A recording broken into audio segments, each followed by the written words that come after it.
Well, welcome back to the Tang Tools ICCR here at Montello Park. We're going racing immediately again. Hope you all had a nice lunch, but it's time for the Precision Graphics Irish Touring Car Championship. We're missing a lot of guys away, and engine rebuilds and gearbox rebuilds and all sorts of stuff. So we do have 2, 4, 6, 6, 7 cars, 8 cars maybe on the grid. David McMinn in pole position. And guess what? That Seat Ibiza that you're looking at is diesel powered. I jest you not. It is an oil burner and it's very quick, oceans of torque, a little bit of black smoke, and very well driven as well. Alongside him is Pat O'Malley in the EP3 Civic, always beautifully turned out, Pat O'Malley Civic. Then Luke Marmion in the Toyota Celica. James Marmion, I think, is he Celica mounted as well? I think he is. Ross Aspel, Oisin Clune and Cathal Ward, but Cathal Ward is not there. I don't think Cathal is well, so hope everything's alright with Cathal. We're thinking of him here. Also thinking of Glenn, sending out big message to Glenn Montgomery, who's been doing a great job on commentary with us lately. Glenn in hospital, will be back out shortly, but was supposed to be here this weekend. So we'll have Glenn back down here for the European Rallycross anyway. He's the world's biggest Rallycross fan and very knowledgeable about it, so hopefully all will be good. Glenn will be back up and around.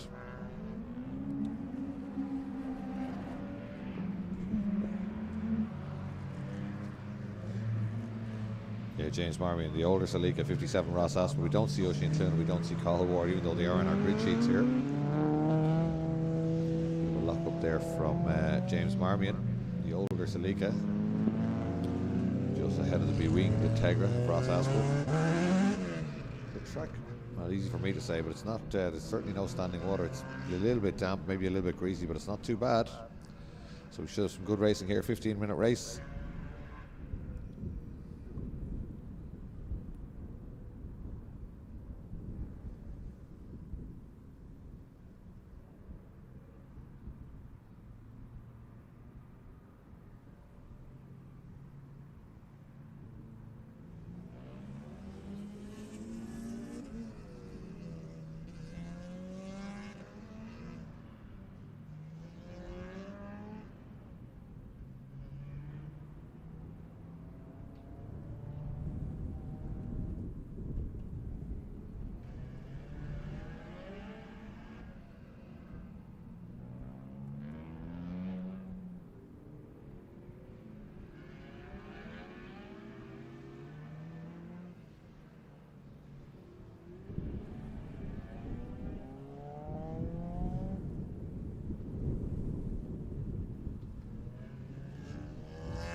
So here we come down to the grid. It's the diesel Seat on pole position with David McMinn, Pat O'Mahony alongside the EP3 Civic.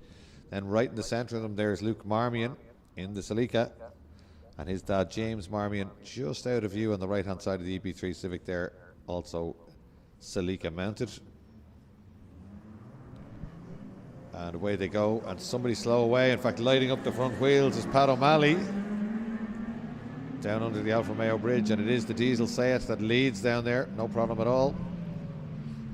Gets it turned in nicely. Luke Marmion up to second place now, and all the way from the back Ross Aspel making up places in the Integra and looking to have a go for second place already. I wonder can he get up to McMinn. Let's watch this one now as it progresses. Already alongside Marmion, the Integra clearly quicker in a straight line, slices by the outside and takes second place already as they head down towards turn 3 for the first time. McMinn will be watching his mirrors. He gets turned in, uses that wave of torque from the turbo diesel to get away up the hill, but the Integra very, very quick and well sorted, and I don't think it'll be too long before we see a change of leader here. Irish Touring Cars, pretty much anything goes. We had hoped to have the Kelly Motorsport ex-Colin Turkington British Touring Car BMW 125. It tested here on Friday, but the setup of the car was wrong and a few small issues, so they decided to pull the entry, take the car back to their base in Donegal, and just get it all set up neutrally and service it and go over it, because they literally just received the car before the event. Beautiful looking machine. We will see it out there. Look at the speed of that diesel in a straight line, almost taunting the Integra by leaving the door open, but it's on the brakes where the Honda's going to do it. He's down the inside and takes the lead into Castrol Corner for the second time. A little bit of understeer, but not too bad. McMinn tucks in behind him now in the dark side development built Seat turbo diesel, little Ibiza. Not much difference in a straight line. You see them there. The Seat very, very quick. He just keeps feeding it gears and it just pulls like a train. Even a really quick Integra doesn't manage to get away too much in a straight line. Slowing them right down, trying to get into the apex. Say it almost cocking an inside rear wheel there as they get turned in and up the hill, and still to say it's staying with the Integra now as they come back towards the main arena. Does lift the inside rear wheel briefly there. Through the left-hander, then through the right-hander. McMinn, Aspel, O'Malley, and then the two Marmions is the order now. Two leaders coming through Southside Motor Factor's corner. There's James Marmion just ahead of son Luke Marmion. 32 ahead of 20. Going through Nordic Spirit corner now. Oh, Dad heading for the pit lane, I think. No. Not sure what happened there. Just moved to the inside of the track.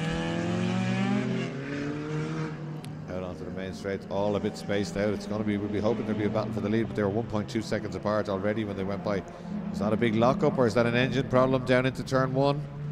Can't quite say. I think it's just a lockup. A cloud of white smoke just at the top of our screen there beyond the Alfa Romeo bridge. Waiting for the leaders now to come up out of turn 3. On the Beacon Hospital live stream. Integra still leading and just easing away now from McMinn. The gap at 1.2 seconds last time round. The track's still decidedly greasy just looking at these times. We'll get a better indication of how quick the times are when they go by this time. But it's Aspel, McMinn, Pat O'Malley, Luke Marmion, James Marmion, the order in this one.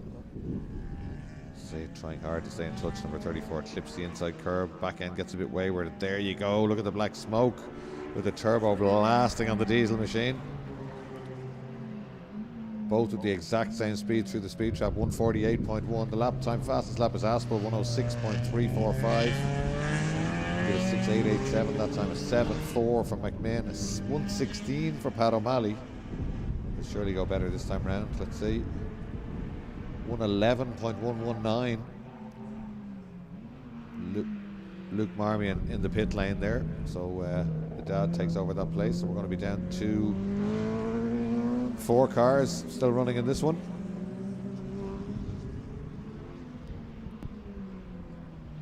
So Luke Marmion in trouble there. Somebody is over with him in the pit lane. Let's hope they can get that car back out again. The leader beginning to ease away. Still close enough between the first two. This is Pat O'Malley in the EP3 Civic. Normally goes really well, so maybe the car's a little bit too stiff for today's conditions, because certainly not staying near the Integra of Aspel or the Seat of David McMinn. Great sound effect as the Integra blasts past. Start another lap. Fastest lap again, a 6.1. Oh, 6.6 for McMinn, so almost matching him and finding a full second that time round. So fastest lap for Aspel, but a personal best for David McMinn, and the gap at 2.2 seconds. So he's easing away, but he's not walking away. But that's the only chance of us having a battle here, I think, because everyone else is strung out. Third place is Pat O'Malley. He'll be starting another lap just now as he goes by. He did a 1:10.855 for a personal best there. And then it's going to be James Marmion. In fact, Luke Marmion is going to rejoin.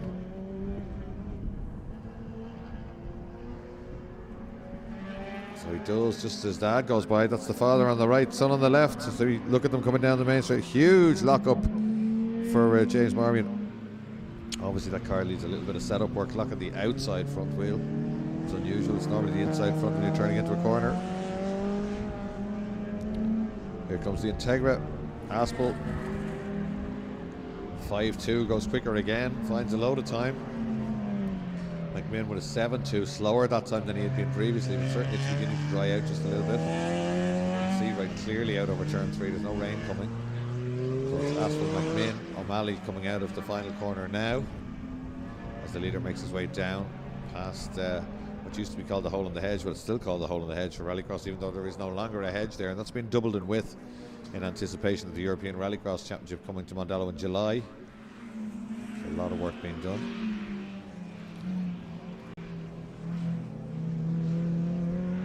Here the two Marmions together. Luke out of the pit lane has already passed his father inside a lap, so I would suspect there's something wrong with that car that James is driving, perhaps that one there, 32. Beautiful looking car, but probably needs a little bit of fiddling or fettling as they come out onto the main straight.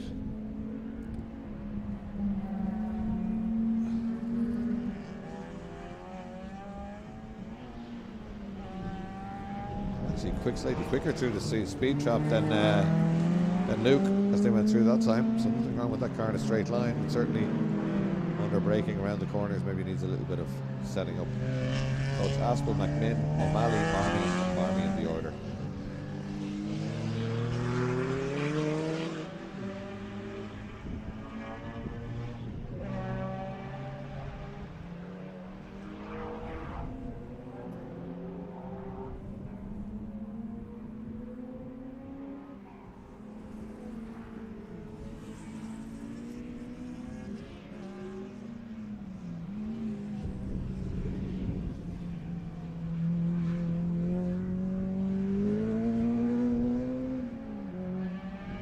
There's Aspel getting by James Marmy in there, just slices by him at the S's. The Integra now well clear. There's McMinn at the top of your screen in the diesel set.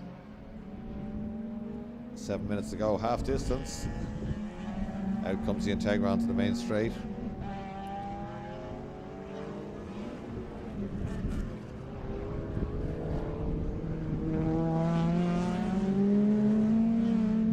Being waved there to tell James Marmion that David McMinn is on the way. He dutifully moves offline there to the inside and allows McMinn down the outside. Fastest lap is still to Aspel at 105.266, but he's 1.3 seconds slower. That time a 6.5 as opposed to a 6.6 for David McMinn. Personal best for O'Malley in third place is a 9.1. Integra very well set up. It gets right into the apex there and on the power to come back up the hill. It looks like he's a little bit closer there. It was 4.7 seconds.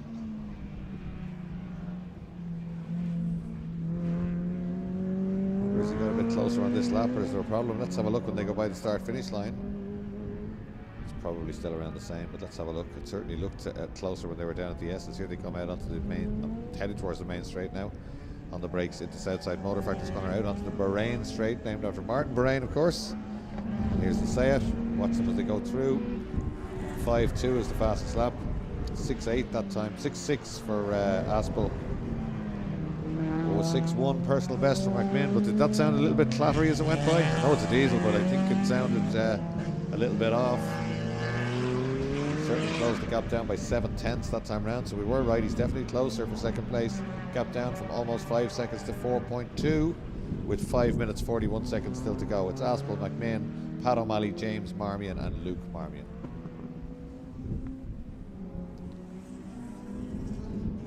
O'Malley just crossing the line now. A personal best for him, a 108.8, so his time's coming down there. He is in the little red EP3. That's the leader putting a lap again on Luke Marmion. So Luke not making it hard from there.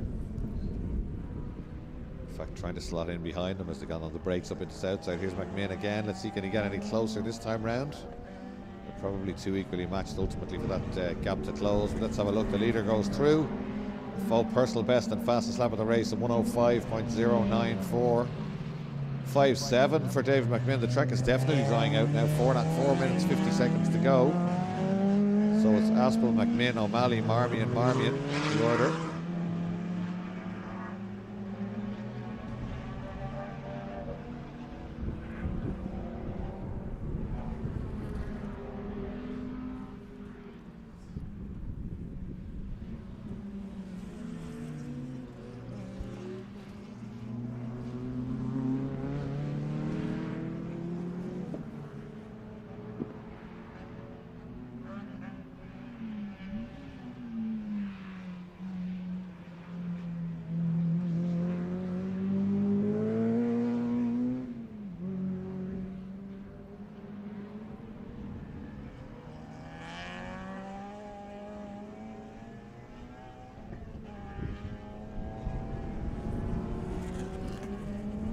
Minutes 53 to go.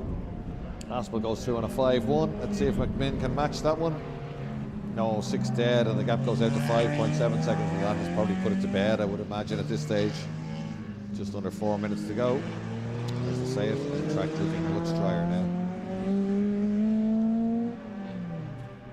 Let's see what we have next up. Next up will be the Boss Ireland Championship. They were going incredibly quickly this morning. 48.4 pole for Paul O'Connell. Track not perfect yet, but it is drying out, thankfully. So Aspel, McMinn, O'Malley goes through.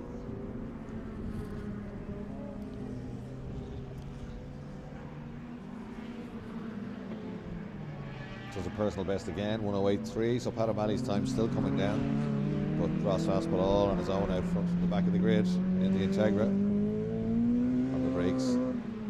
Perfect line, nice late turn in into Southside Motor Factory's corner. Right out to the white line, staying off the curbs.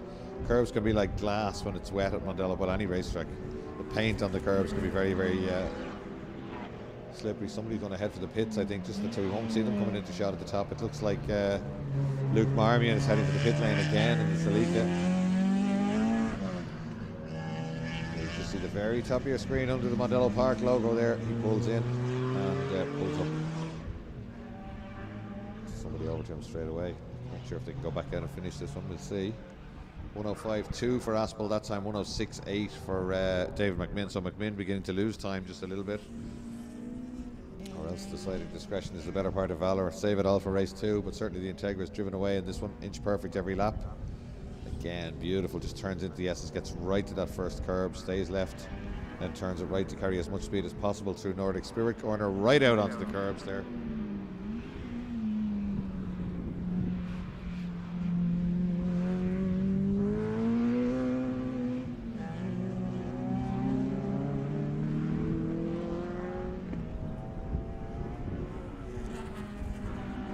Aspel goes through again. There's the fastest lap of the race, and now they're tumbling 104.822. So they're not down to qualifying times, not yet, but they're heading that direction. McMinn goes through, 6.5 for him.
He's down to 0 now, checkered flag being prepared, so just a couple of seconds to go, 2 corners to go. And here comes our leader, Ross Aspel, through Nordic Spirit. On the brakes for the final time. Down through the gears, gets it turned in right into the 8, makes up over a little bit of curb. And right out onto the white line and the exit, checkered flag is prepared. It's going to be a great win from the back of the grid. And across the line he goes, hopping off the limiter. McMinn will be next up.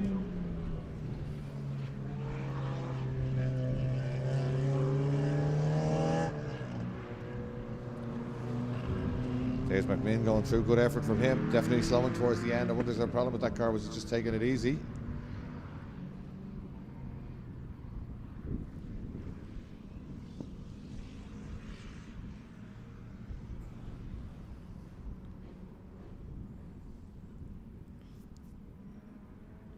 So there's McMinn just heading back in. Poorly supported race, that one, but there are a lot of cars in build and engine rebuilds and gearbox being put together, so we should see that class getting back to some semblance of what it used to be like before. Here's the final podium finisher, Pat O'Malley, coming down in the beautifully presented EP3 Civic.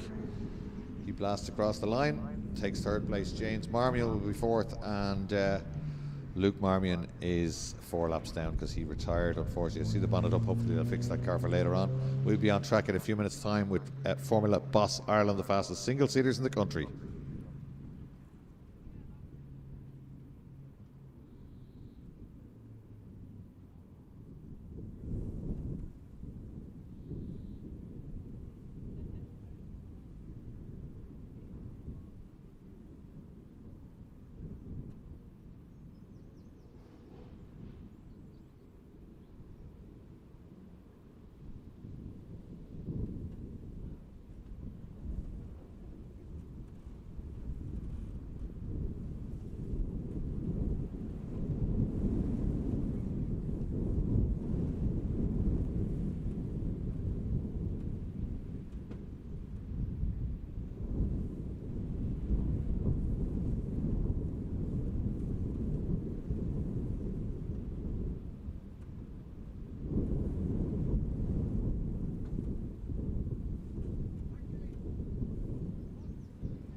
there we go, single-seater Boss Ireland cars coming out. You can hear them before you can see them. So Paul O'Connell will take pole position. He's been doing a lot of racing in Euroboss and racing around Monza and Italian circuits, famous circuits lately, but it's great to see him back here at Mondello Park and back in Formula Boss Ireland. Paul O'Connell starts on pole position. Sylvie Mullins alongside Silvio, the danger man. Not just because he's a top hill climb driver, but because he is the outright lap record holder here at Mondello Park. He's been round Mondello in 47 seconds in that car. It's a Gould hill climb chassis with a Formula 1 engine in the back. That's the green car you see there in the Jordan 191 tribute colours, the 7-Up livery. And it's 47.380. We won't be looking at that today because the track is still damp, as you can see there. It'll be decidedly difficult for these drivers, but there's no shortage of skill on the grid. We should be fine. Michael Connolly, he's next up at the Springfield Hotel Formula Boss Ireland Championship Road 2. Beside him, Lee Malone, very well known to us from Legends, and has bought this beautiful ex-Ken Files and Jonathan Files Ralt RT4. 1970s technology in that car. I think it's late 70s Formula Atlantic car. They were used in Formula 2 as well, so shouldn't be anywhere near these cars, but went really well. 52-1, very quick in qualifying this morning. 53 dead, Jack Files, straight up from Junior Minis, latest of the Files generation, and he's in a Formula 3 car himself. His dad had prepared this car. Donald Lockery was giving them a hand during the week setting it up, and great to see young Jack out there in top form this morning when I was talking to him. He's 7th. Martin Daly alongside him. Martin Daly surely will move up a few places. He's not likely to stay back there. Never makes up numbers. Then Daniel Fardy in F3 and Gary Graham. So Jack Files, I should say, ahead of all the F3 cars. There's Jack Files, the white car. Then Martin Daly, Daniel Fardy, and that's Gary Graham.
Getting ready to go. Jack Files on wet tyres. They're short on rims. They had to fit them to one set of rims, so apparently he's on wet. He is. I can see it down there. Great sound effects as they get ready to go. Is it going to be Paul O'Connell or Sylvie Mullins? Surely the hill climber will make the best start. He does. And away goes Sylvie Mullins. And Lee Malone down the outside in the rolls. Can he possibly hold on to second place? Surely not. Connolly has a look down the inside. Malone happy to sit around the outside. Then it's Martin Daly. Paul O'Connell next up and having a go at him. His young Files in the Formula 3 car, but has to tuck in behind him. So the three F3 cars at the back now in this one. So it's Mullins leading, and he's got the head down. They'll have to go some to catch him, I'd imagine. Then it's Connolly. Then it's a great performance from Lee Malone up to third place. There it is in the Martini liveried Ralt RT4. Then it's Martin Daly in the World Series car. Then Paul O'Connell, he'll get going. Watch out for Paul O'Connell in this one. Mullins a little bit wide at the first bit of the S's. That's cost him a lot of time. It's allowed Connolly right up to him. Connolly might have similar speed in a straight line. Just in front. There you go. There's Sylvie Mullins leading. Connolly second place. It's going to be a drag race in the straight. We're missing it here. They're side by side, the two leaders. There we go. And just holding him off is Sylvie Mullins there with Michael Connolly having a real go. Just before we caught them, they were side by side on the exit of Southside. Somebody off. We've got a spinner on the exit of Southside. That's Daniel Fardy has gone around. He's still moving. There we go. Should be able to get that going again. Looks like he stalled it. Let's hope he can get that going. It's not a nice place to go. Our red flags are out. The irony of the fact that he's got it going again, but that's definitely a safe option. Side on. on the exit of a blind corner is not where you want to be. So hand in the air, and it's red flag for Formula Boss Ireland. I imagine we will go back to the original grid, which will suit certain people. Paul O'Connell, I'm looking at you. So that'll be interesting stuff. Jack Files made a great initial start, but I think the conditions we're in, those wets will probably start to chunk pretty quickly, unfortunately. So here they come back round to the grid.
So we'll probably get another warm-up lap once they're regridded here.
You search for racing bike or leave camera or something.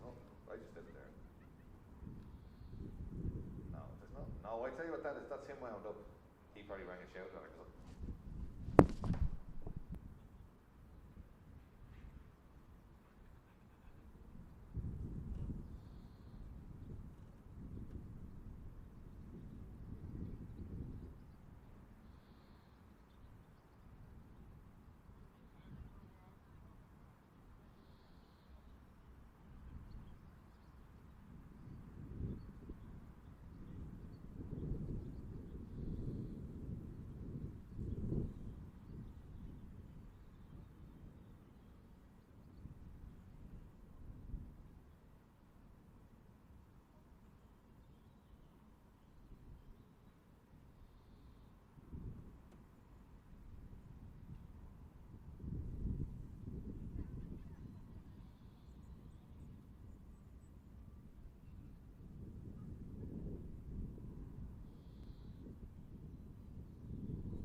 Green flag, and we're getting ready to go, and it is the original grid for Boss Ireland there.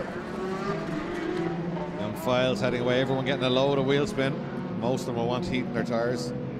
Jack Files will not want heat in his tyres because he's got wet tyres on, and it's certainly not wet conditions out there at best. There might be some damp patches for the same, but in a couple of laps, he'll be struggling if they wet tyres tend to be made of very soft compound rubber, and they will overheat and begin to chunk off and slow him right down, which is a shame because I think that young man's probably going to shine in this class this year. So Paul O'Connell leads them out again with a second chance to get off the line. Still be doing well to beat Sylvie Mullen. Sylvie, a hill climber. Starts are crucial. So he'll be very well practiced at those over the years. Former hill climb champion. And as we said earlier, the outright lap record holder here at Montello Park, 47 seconds. Incredibly quick. I never thought I'd see a lap time around the National of 47 seconds, but Sylvie did it. Obviously had some sort of a problem with the car after qualifying. We saw him doing 3 quick laps with the permission of the clerk of the course at lunchtime, so obviously they were trying to iron out some sort of a problem. I didn't hear any news on that one, but hopefully the car's all right. It certainly looks very good in the early stages of this one. Paul O'Connell in the Crigora Mills car, beautifully turned out as ever. Stone Motorsport running that car for him, and Sylvie Mullins, the Tic Tac and 7-Up livery on that car. I believe his son Luca might be joining this class, possibly in an F3 car. They come down to the grid, great sound effects as they rev them up. Coming down to the grid, the Boss Series cars always sound fantastic. Paul O'Connell back on pole position with a second bite at the cherry. Sylvie Mullins alongside, a huge back wing on that car. And Michael Connolly and Lee Malone in the Ralt RT4, beautiful car. And Jack Files, Martin Daly and Faherty, we're getting ready to go. And away they go, and it's Mullins again. Files again with a great start. Not such a bad start for O'Connell this time. I don't think he's actually lost third place. Here's Martin Daly looking down the inside of him. Big launch from Martin Daly up over the curb. Paul O'Connell sees him coming and gives him racing room. That's dropped him right back. So Martin Daly with a great start there, but O'Connell I think should be able to outgun him on the way to turn 3. And he does, just drives by, so Martin Daly has to do it all again. Lee Malone really being the giant slayer today, hanging on to these far more modern and more powerful cars. Jack Files there side by side in the background with Daniel Faherty. Faherty round the outside and a drag race on the way back up the hill now. And in fact Lee Malone having a look at the back of Martin Daly's car. 2 F3 cars side by side. Leaders already coming out onto the main straight. Sylvie Mullins from Michael Connolly. There's Paul O'Connell here, and Martin Daly, then Lee Malone still there. The Martini livery Ralt.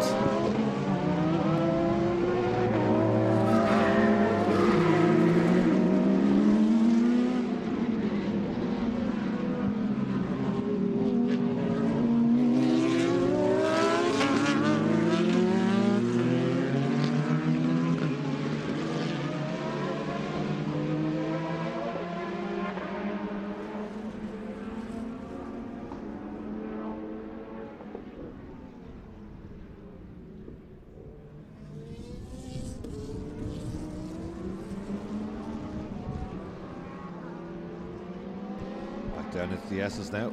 Leaders getting away, certainly. Sylvie Mullins, centre of the track. I'm not sure if he's looking for a drier track or not. A locked wheel from Michael Connolly. Can be very hard to get the Martin Daly telling me before, these World Series cars, they're very quick, but it can be very hard to get the brakes up to temperature. And when you don't get them up to full racing temperature, they can snatch like that. And I imagine that's what's happening with Michael Connolly. It should get better as the race progresses, but he's pushing very hard because he doesn't want Sylvie Mullins to get too far away.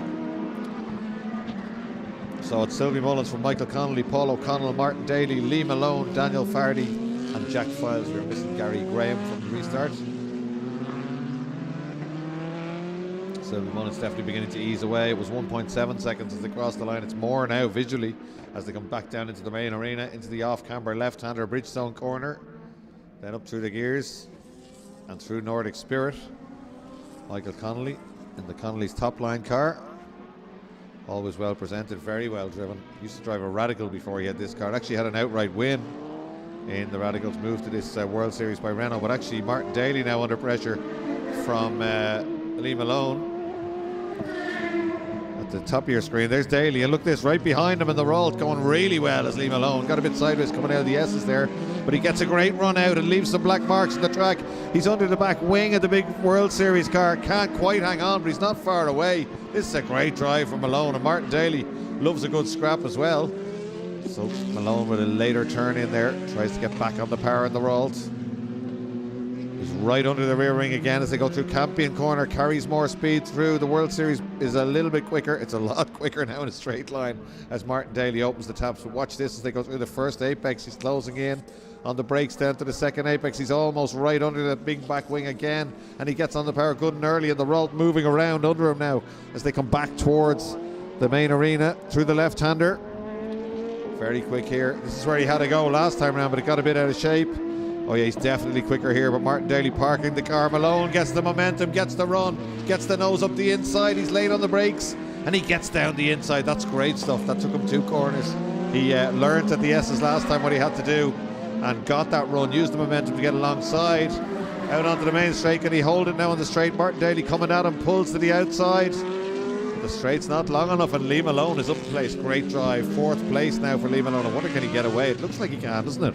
But watch this on the run down to turn 3. Martin Daly's car is so quick there. But actually he's made as good as escape through turn 1 and 2. Castrol and Campion. So Mullins from Connolly, from O'Connell, from Liam Malone, Martin Daly, Daniel Fardy and Jack Files.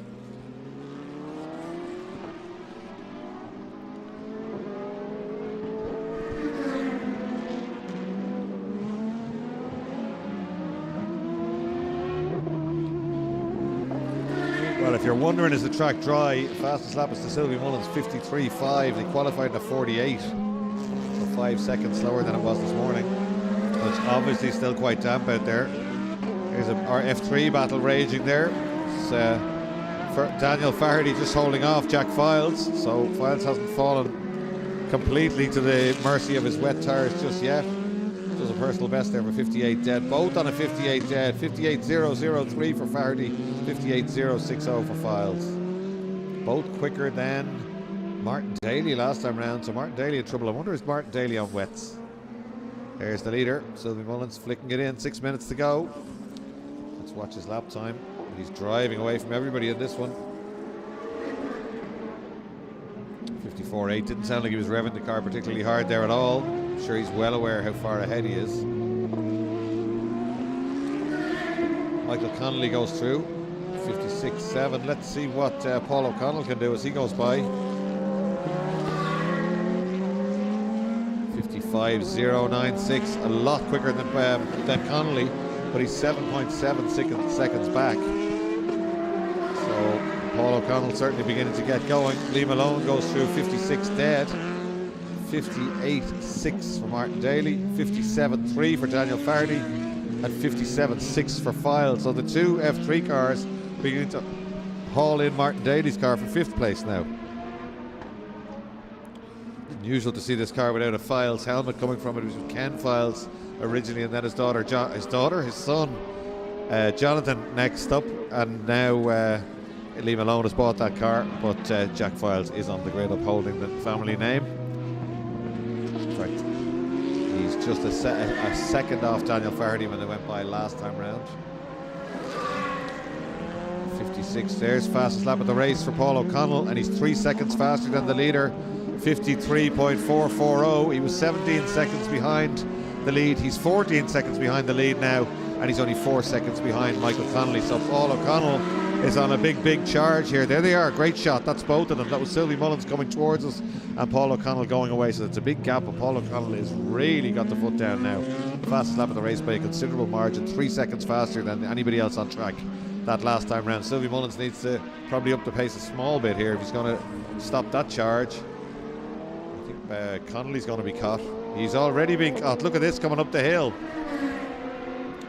Sylvie goes through 56.3. Paul O'Connell is going to catch Michael Connolly on this lap as they come out onto the main straight. He's almost with them now. O'Connell really starting to push here. 53.7 as opposed to 56.3 for the leader and 57.2 for Michael Connolly. Now he's got to get by Connolly pretty quick if he's going to have a go at Sylvie Mullins. He does. Gets alongside, tries to sit around the outside, Late turn-in should have him a little bit quicker here, just up the inside on the way out. That was superbly executed. Another move that took 2 corners. He set that up on the brakes, down into turn 1, late turn-in, got alongside and then got up the inside on the way back out. So Paul O'Connell really beginning to head tilting over, really beginning to get a feel for the car as the grip levels rise and this one the track gets drier.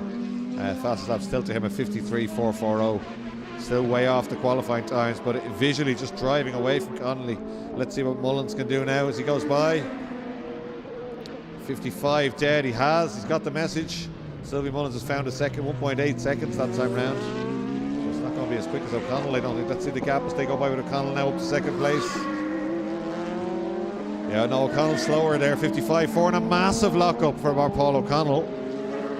If that didn't flat spot a tyre, nothing will. The gap was at 12 seconds that time around, so he did take another, he'd taken it down from 17 seconds to 12. I think that's probably game over. 3 minutes, 13 seconds still to run, and in fact, you can see Sylvie Mullins out of the window here. You can tell he's starting to push again. He looks very, very quick.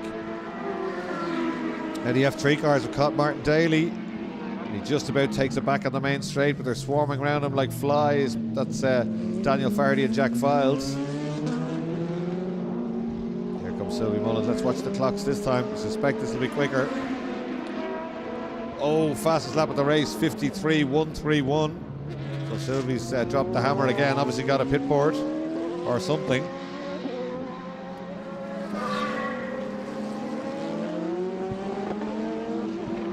Paul O'Connell, new fastest lap, 52.911. Lee Malone's just done 53.7, just 0.6 off Sylvie Mullins in the rolls.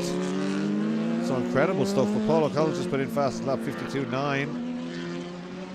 Here he is just in front of him. That Martin Daly's still trying to fight off the 2 F3 cars. Here they come. He's got it in a straight line, but in the corners they're all over the back of him.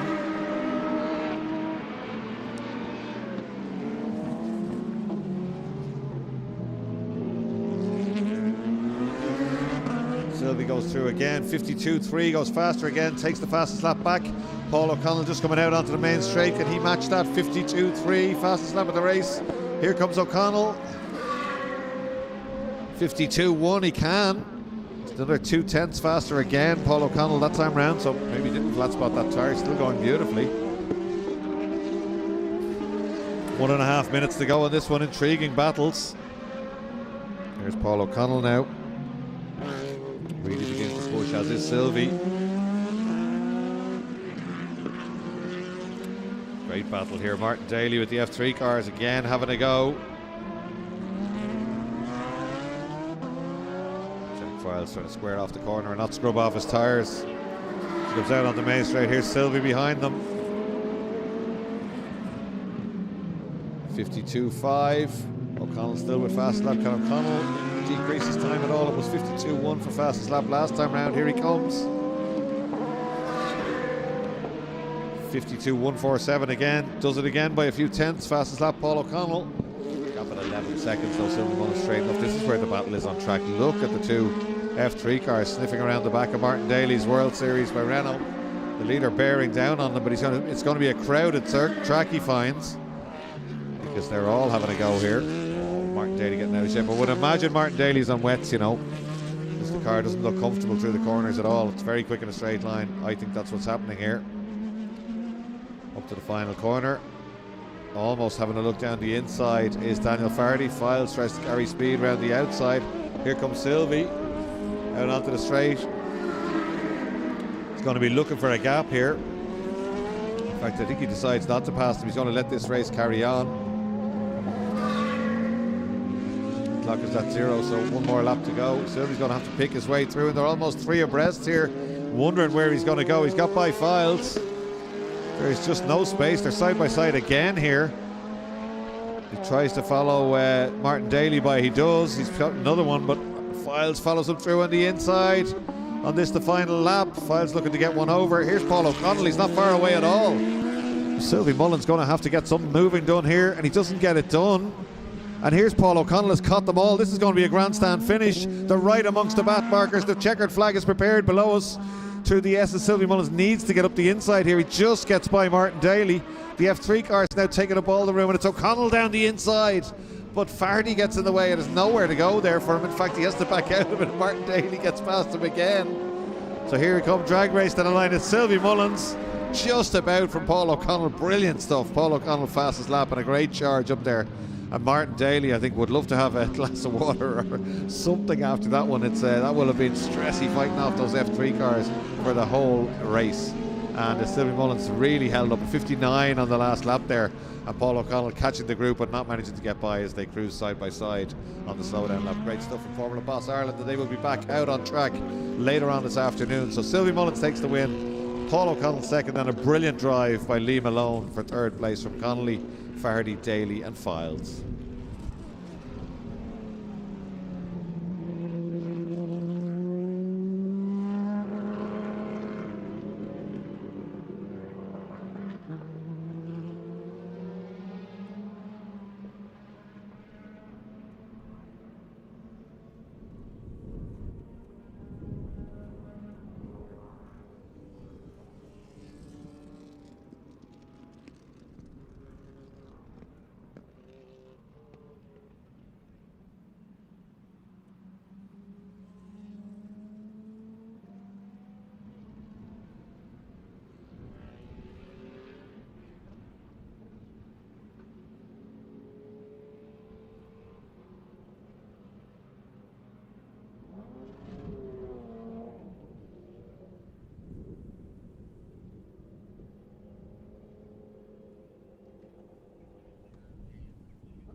So Irish Supercar Championship back on track. Great to have them here at Modelo Park. They visit us every so often in the ICCR. We always love to have them here. So 125s and 250s, and Mick Dunyan was on pole. He's on pole here again for 125s, but he managed to catch and pass all the 250s. There was a little bit of attrition, so let's see who's still going, but certainly very, very quick in a 125.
Away they go. Apologies for that. It doesn't resemble anything I'm showing on my grid sheet here. It looks like he's got 1 250 going by of William Kane. Is that right?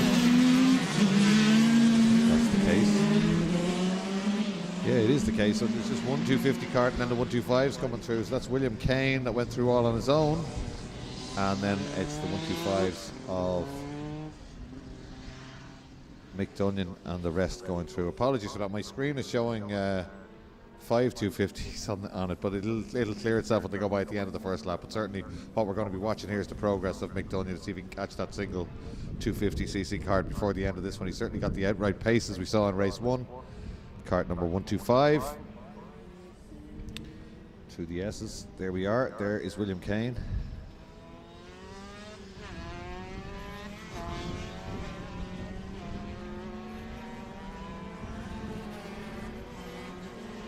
So Kane goes through, and next up is Mick Dunyan in the 125s. Gap 2.9 seconds. See how long that takes. Then it's Oliver O'Toole who went so well in the last one. Gabriel Lodge, Patrick Sands, and Henry Williamson. So we are missing James Deary, Peter Deary, Kieran Peden, Owen Buckley, and Michael Curran in this one, I think. Although maybe not. Somebody else don't know. There's James Deary just going through now, all on his own. So leader William Kane. Quite get into the apex there. 250 a bit harder to handle than the nimble little 125s, and Dunyan already almost on him as they come down into the S's. 125s carrying loads of speed in there and through the first bit of the S's and the second bit, but Kane hanging on.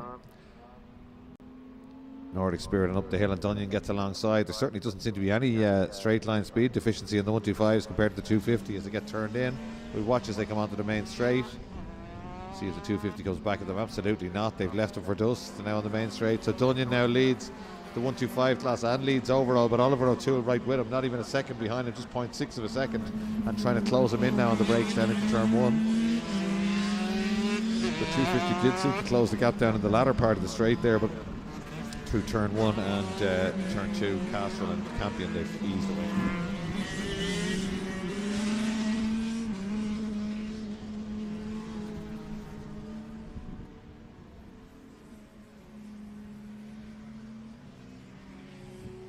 So it's Dunyan, O'Toole, Kane, Lodge, Sands, Williamson and Deary.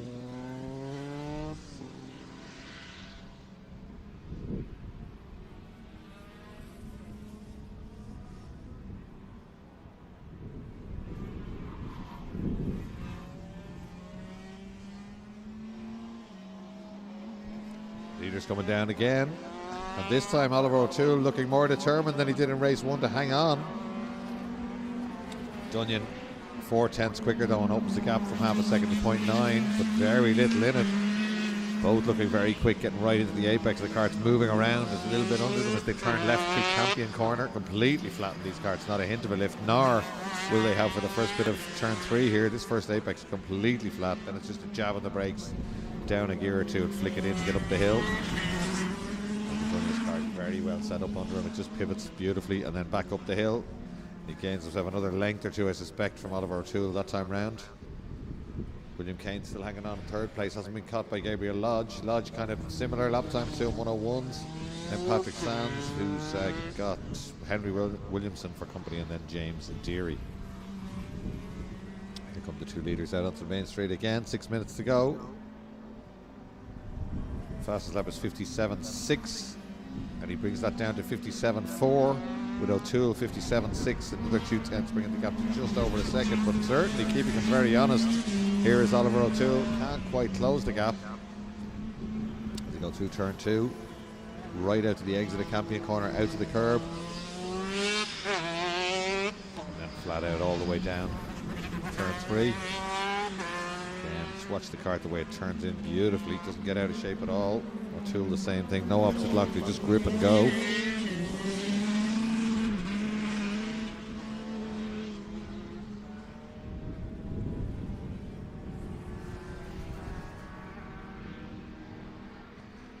To Nordic Spirit again and back up the hill towards the final corner. I think it's going to be the same again, maybe another 10th or 2 here. They are pretty equally matched, but Dunyan has the pace and is beginning to just ease away now as the laps tick away with 5 minutes to run here. New fastest lap into the 56s, 56.8. O'Toole does a personal best of 57.1. Just 2/10, that's all he's losing per lap. Dunyan fastest lap showing on screen there.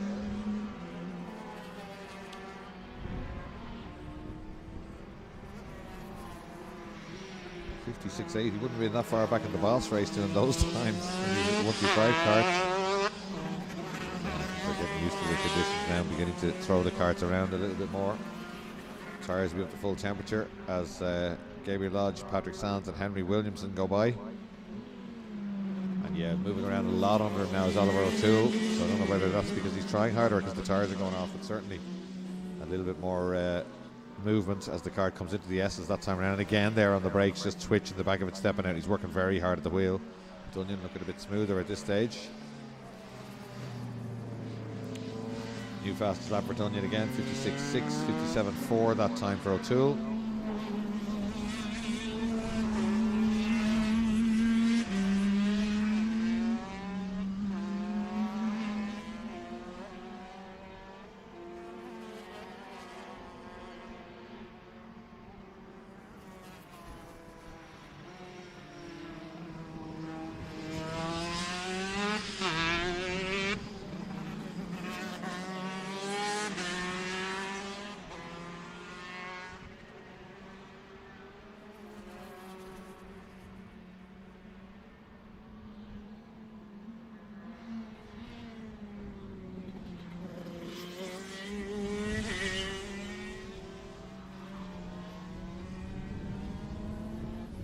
Comes the race leader again, putting a lap on Deary on the main straight. 3 minutes to run. Blue flags for James Deary there. 7.5, and in fact that's the first time I think that O'Toole has been quicker by a 10th on that lap. Got back down to 2.048 seconds.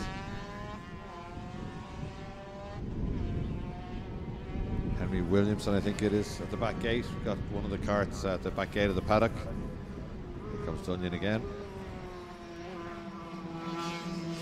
Towards Bridgestone corner. And the left-hander. And then flat all the way up to the last corner now. As he gets turned in.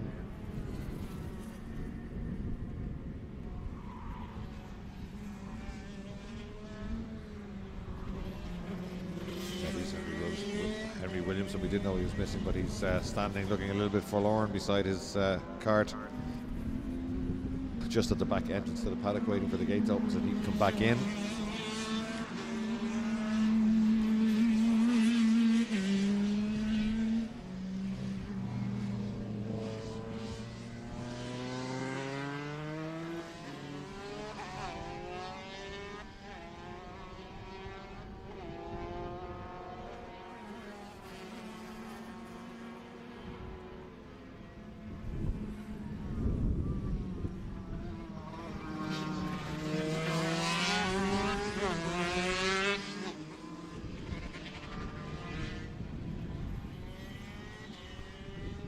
Dunyan back 57.1 last time around, pulls another 1.6 seconds clear, so he's way out in the lead now.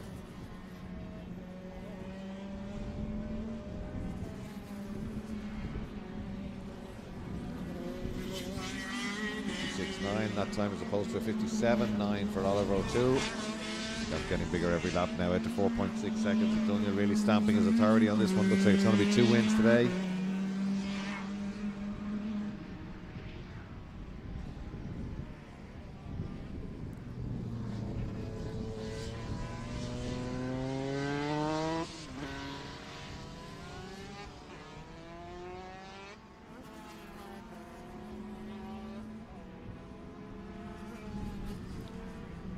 The order now is Mick Dunyan, Oliver O'Toole, Gabriel Lodge, William Kane, Patrick Sands and James Deary.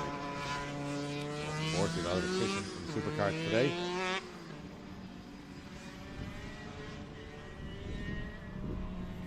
It could be, are we checker flagging this time?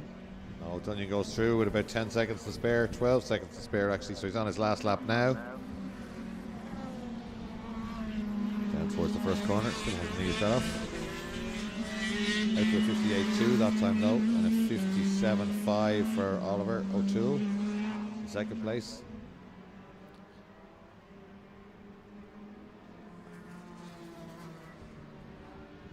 Here he comes down his final lap, out of turn 3. It's Gabriel Lodge, who's actually in third place overall, just gone out of view there. From William Kane in the 250, who's not too far from him. This is Gabriel Lodge starting his final lap. There's William Kane, fourth place overall, the only 250 on track. We're watching out now for Mick Dunyan. Here he comes. Should come into view now, number 25. There he is, just sweeping through Southside Motor Factors corner. Fergus Brennan has a checker flag ready. Assuming he waved it for the winner, but there you go. Second place, Oliver O'Toole.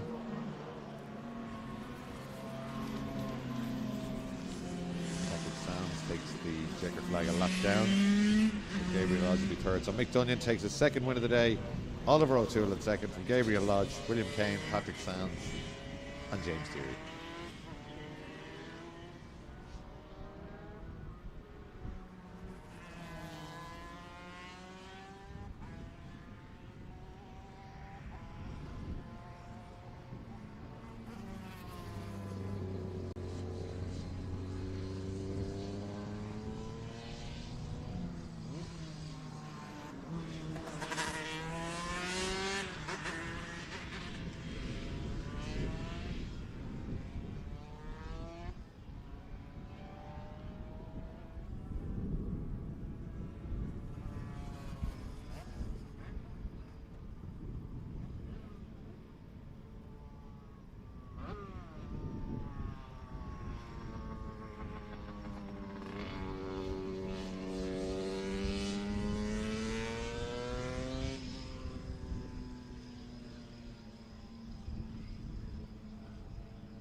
So Fiesta Z-Techs have been released from assembly and are coming down the pit lane. Being led by Neil Murphy in his Siltec safety Fiesta safety car. Newly wrapped. I'm told it's a replica of the Valvoline British touring car Ford Mondeo. Looks really well actually. It's just been done by Jay and the guys at Precision. Neil is delighted with it. Flashing light on the roof. Mick Keogh is buddy right behind him. So top 6 is our reverse for race 2. So it's going to be Keogh, from Keith Dawson. Always worth watching Keith Dawson. Great to have him back in the championship this year in the A1 Tiles car. I wonder did Mick give a little kiss on the back bumper of Neil's car. He won't be happy. He'll be out with the polish and the cloth if he did. So, yeah. Oh, a bit of wheel spin there. No, Fergus holding him back. Let Neil away for a minute. Wait till you see the green flag, he's saying. So Neil gets his moment in front of the TV cameras. There's Mick Keogh away. There's Keith Dawson, he'll start alongside. Then Ian Fishburne next up. Then Andy Kavanagh. And then watch out for Sam Doyle and Sean McGovern. They're incredibly quick this morning. Mick McCardle going so well. Jack Duke, who won the rookies. Alex McCann goes through. Lorcan McGivney, Philip Maloney, a Mondello Scholarship car. Alan Dawson in the Dawson Direct car. 24 is Finn Gillespie. Let's see if they've got to the bottom of the straight line speed issue here. They've closed the hatchback anyway. Then Paddy Fitzgerald, Roy Tobin, Martin Finnegan, Sean Purcell, Jack Beggy, Liv Corcoran, Barry Murphy, Robert Ryan, Liam Kavanagh, David Burns, Tom O'Callaghan, Ruben O'Neill, Elizabeth Downey, Alessandro Gentile, Philip Lawless, Christian Brennan, Dylan Jones, Lola Rose Turley, Will Humphreys, Garrett Fairs, Andrew Crosby. Watch out for Garrett Fairs and Christian Brennan starting at the back. They come back towards us.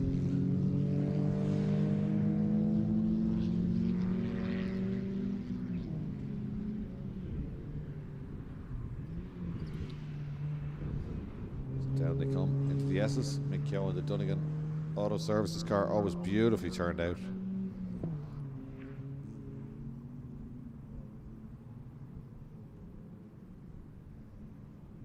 Mick's been very close to winning a Z-Tech race. It's always there or thereabouts.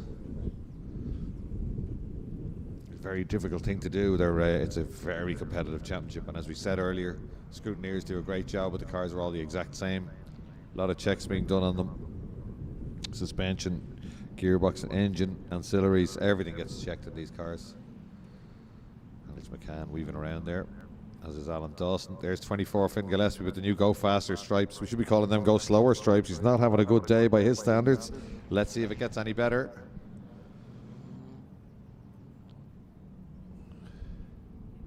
'23 car, Jack Beggy, great colour scheme on that one. There's David Burns going through. Freya Burns not with us today. She's doing her leaving search. Tom O'Callaghan in the bright orange car, beautifully presented. It's the Hutton and Mead man. And Ruben O'Neill, 67. 55 is Elizabeth Downey. Then Alessandro Gentile in his first ever race. Thought he hadn't got an entry because the entry was fully subscribed, but somebody dropped out yesterday and all of a sudden he was going racing, so managed to finish. That's him in the yellow and black car just on screen now. Interesting fact, his dad Marco does all the pizzas at the trackdays.ie events here at Mondello Park. So they're all coming back down. This is where we had a bit of trouble the last time gridding them up. And still there's a little bit of confusion at the back. The people at the back are not massively experienced as in any class, and there aren't any grid markings for them up there, so that's something that's going to have to be looked at. Lola Rose Turley doing a bit of manoeuvring. So it's not ideal. The starter not going to let them go just yet till they're all in position. Just giving them the 5-second board. Is somebody still manoeuvring at the back? I think we're going to go racing. Red lights are on. They're out and away we go. Dawson moves over, but Mick Keogh gets a good start. Fishburne slightly better, and McGovern gets a better start than Sam Doyle. It chops across his bows, and once again smoke from Gillespie's car as he drives away down towards turn one. Mick Keogh late in the brakes and hangs on. It's the Dunnigan Auto Services car that leads, and that's Finn Gillespie getting a bit of help from one of the Mondello Park Scholarship cars there, sending him sideways. Somebody else exploring the limits of the gravel trap there as they go through. But it is Mick Keogh with Keith Dawson all over him on the way to turn 3. Thought he left the door open, but not quite. Fishburne right there too. Oh, McGovern down the inside of Andy Kavanagh. Opportunistic manoeuvre there. Andy will try and sit round the outside of him, but no, McGovern's got it done. Super move. He's up in place already. driving like a champion because he is the champion. Somebody getting way out of shape there. I don't think they even got help. That looked like the back of the car just broke away. Lola Rose Turley and Alessandro Gentile side by side now going up from turn 3. So it's Keogh from Keith Dawson from Fishburne from the charging McGovern, who really wants to get to the front, and Fishburne goes defensive down the inside. They all know Sean McGovern will take a lunge. Sam Doyle looking up the inside now. There's 77 going nicely, and that is Philip Maloney well up there in the Mondello Park scholarship car. Oh, look at this for pressure. 1, 2, 3, 4 cars welded together as they go across the start finish line. Dawson has a look at the inside. There's nowhere to go. McGovern's down the outside. They're all queuing up. He's surely going to get round the outside of Fish here. If he doesn't get shoveled off, he might be able to sit this one out at turn 2. He's gone round the outside, Sean McGovern, and I don't think Ian Fishburne can do anything about that. No, he can't. McGovern up another place. This is great stuff from Sean McGovern. Next on his shopping list is the A1 Tiles car to Keith Dawson. Dawson has as good racecraft as anyone else, but, or does he? He does. That's McGovern down the inside again. And just a small gap gets down the inside. There might have been a bit of side-on contact, but the move was already made then. So surprised at that from Dawson. And Fishburne takes advantage to get up to 3rd place. So already McGovern up to 2nd place. Incredible stuff in the soft recruit car and Jolt. And he's beginning to breathe down the neck of Mick Keogh now. So let's see as they head up towards the final corner. Is a look down the inside. Keogh has that covered. Fishburne with a wild run down the outside there, trying to have a go. That leaves the door open possibly for Dawson to get the nose up the inside. I think he's got enough momentum to hold him off. He can't quite close the door. Now he can close the door and slots back into 3rd place. Look at all these cars. Sam Doyle in there too. Young Duke in the middle of it as well, the rookie leader. This white car with the blue bumpers as they all head down to turn 1. McGovern right in the back bumper of Keogh now and leaving no room on the outside for Dawson. Dawson's got by Fish, or has he? They're side by side again. He briefly had got by. Let's see who it is. Not Dawson has it, but he's going to be on the wrong side here as they head towards turn 3, and Ian Fishburne takes it back. And Dawson in danger of being boxed out NASCAR style because now Andy Kavanagh wants to go. Oh, he's so committed. Dawson just chucks it into 3 and hangs on to his position there. Then it's Doyle, then it's Duke, then it's Mick McArdle really going well. Maloney in the middle of it too. Dawson, Finn Gillespie in there. This is great stuff from Fiesta Zetec. Really top class, tin top racing. You can be on this grid for relatively small money. They're not expensive, these cars. They're very reliable and they're just so much fun to race. Almost more fun to watch though, as McGovern once again has a go. And Mick Keogh's pretty experienced now. He's been racing Zetec for a few years and it's going to take a good move to get by him, especially when he's leading a race like this on Sunday afternoon. A long way to go though. 11 long minutes between Mick Keogh and victory here at Mondello Park, especially with Sean McGovern behind him. But if he can keep them all together, Sean is going to have to keep one eye on the mirrors.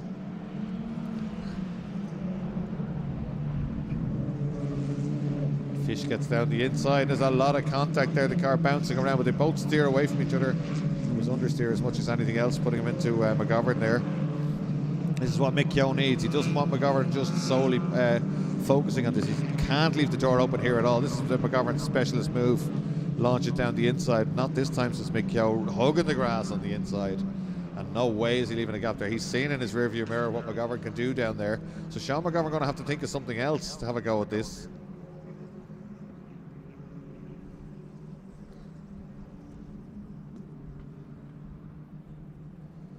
Through the S's second gear into 3rd now. Flat out in 3rd gear through Nordic Spirit corner, right out to the exit. Keogh with a lead, a length or 2 now because McGovern's had to fight off Fishburne. Fishburne again down the outside of McGovern. And Keith Dawson having a look up the inside as well. Fishburne could be boxed out here. He's got to get back to the inside, but he's side by side with McGovern actually on the outside. Ian Fishburne, great man in traffic as well. He'd be as late as he can on the brakes and try and get level with Keogh to get round the outside of McGovern. There's a chance he can do it here. McGovern, in fairness, gives him racing room. It doesn't shovel him out. It's very clear in Drew Furlong's briefing that you are not allowed to do that now at Mondello Park. You have to leave room. That's exactly what Sean McGovern did, and that's a great move by Ian Fishburne to get up to 2nd place. So Mick Keogh now with a different car in his mirrors as he heads down towards turn 3.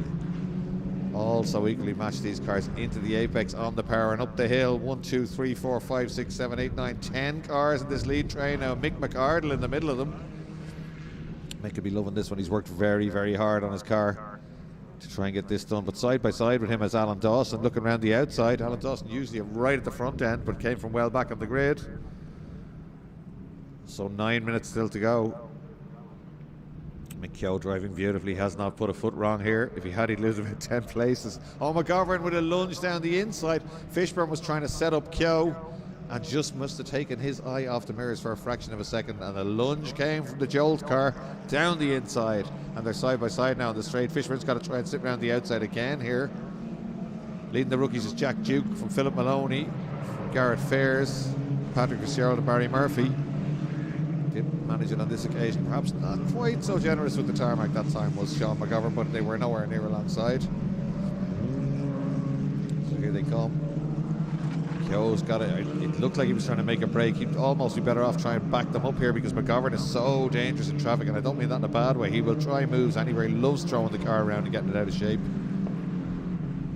That's a little bit of contact there from Jack Duke into the back of Sam Doyle's car. Very minor, just gets it out slightly out of shape. No one will have any issue with that. The second gear through the left-hander into third now. And this time he's going to have to really defend. And in fact, there's a gap between McGovern and Fishburne, so McGovern might fancy his chances this time. He does. There's a big lunge to the inside, but Keogh has that well covered.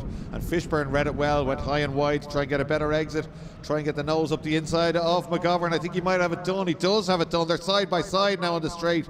Great driving again by Fish. That car always comes out of that corner very well, though. We saw it the last time as well. Just got up the inside. He's back up to second place again. Be interested to see if Mick Keogh has spotted that in his mirrors, because that's where he's going to have to guard from Fishburne, is the exit of Southside Motor Factor's corner. For some reason that car took its nose in. Fishburne does it beautifully. We saw it here at the last Mondello, and just gets up the inside, and then the job is done. You just sit door to door down the main straight and finish it off on the brakes down into turn one. I make it sound easy. It's not easy. Top class drivers in this class. They really, really are. It's a very, very competitive class.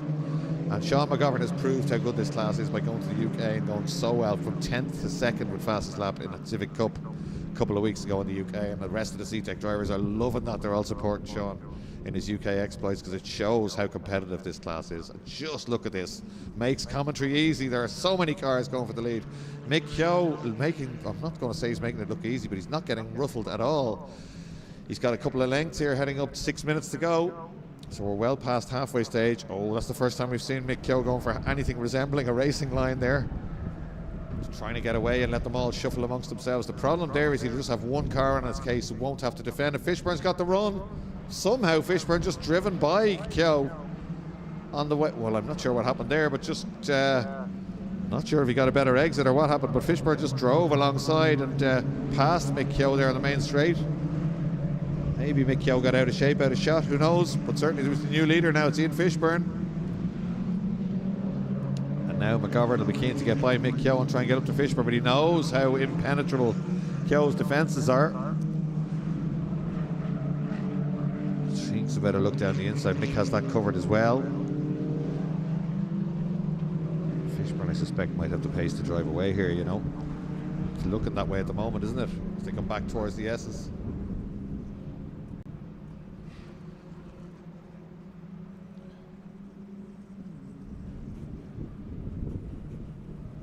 Through the S's now, and up towards the final corner one more time. Fishburne leads.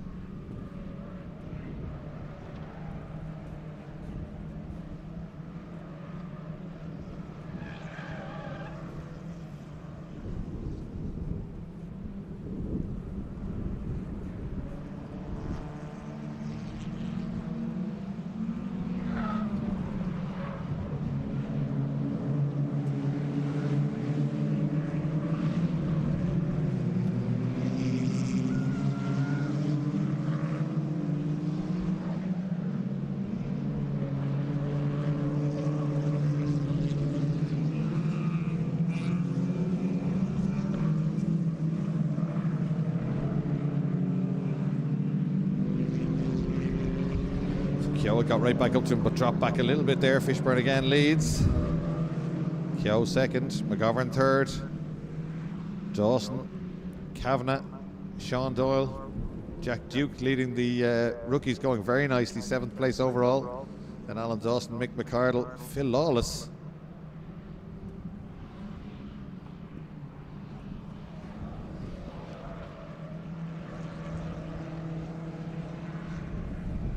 just reading this grid sheet to see where Phil Lawless started right at the back. Phil Lawless, stealth drive from him. He's up to 10th.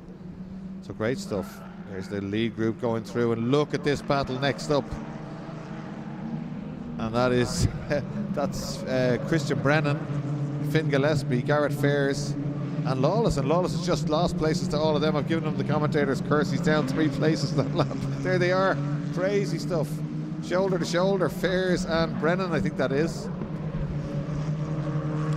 Mick Yo under pressure from Sean McGovern now, but in fairness, whatever happened happened on the straight, so I don't know, but he hasn't made any mistakes, certainly. They're all beginning to crowd each other now, coming back up the hill. Sam Doyle in the middle of that one. Mick McArdle really impressing me. There's Finn Gillespie starting to go. No, it's not. That's Brennan, I think, and then Finn Gillespie.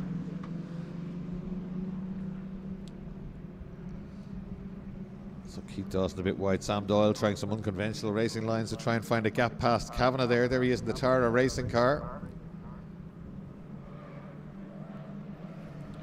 He gets the lunge down the inside himself from Duke, who's leading the rookies.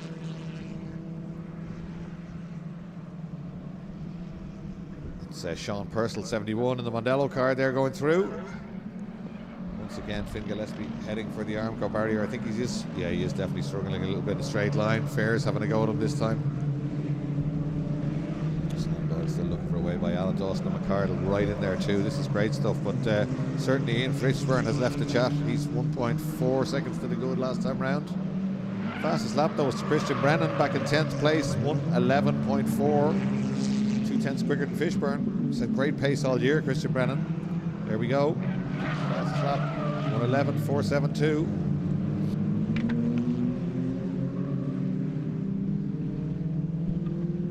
Back down towards the main arena again, and a lot of people with improved performances here. Great to see it. That's Christian Brennan, in fact, on his own behind the lead pack, and he could conceivably catch them. We've only got 2 minutes to go, but he's absolutely flying there. Mick McArdle next on his list, and he was 6/10 quicker last time around, and they're side by side again, and that's Fairs and it's Gillespie up front. Fairs and Lawless, I think that is. Indeed it is. Lawless getting bundled out wide, McGivney going through. Fishburne goes through again. 11.9. 11.8 for Keith Dawson, a personal best as they come down there. Christian Brennan goes through. 11.8. It's him in the background. That's Mick McArdle's car, beautifully turned out. Alan Dawson in front. Is there debris on the track? There is. There's bits of Fiesta there, and that looks like one of the Mondello scholarship cars. I did see Mark Quinlan in shot there, so I'm sure he will have caught the action, whatever happened there.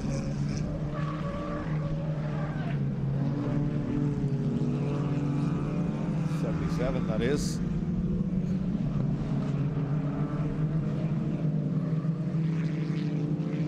Kyo still hanging on in second place.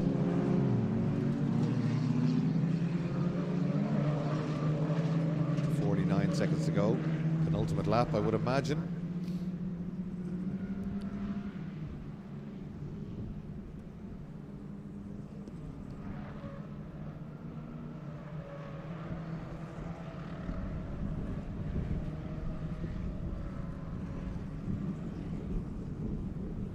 Christian Brennan fastest lap again, 11.4. Absolutely flying. That's him at the top of your screen. There's Mick McArdle in the blue car. Here's Christian Brennan there going through shot now. He really is quick. He was quick the last time out. He hasn't had much luck today, but he's going nice. And then Gillespie, Fairs, and then Lorcan McGivney. We were missing Phil Lawless after that drive all the way. No, somebody in trouble there. That's Mechanics McCann. Front suspension failure, it looks like. Can he get the car over towards the barrier? Tries to. Oh, great battles all the way down the grid. 3 abreast in the background there.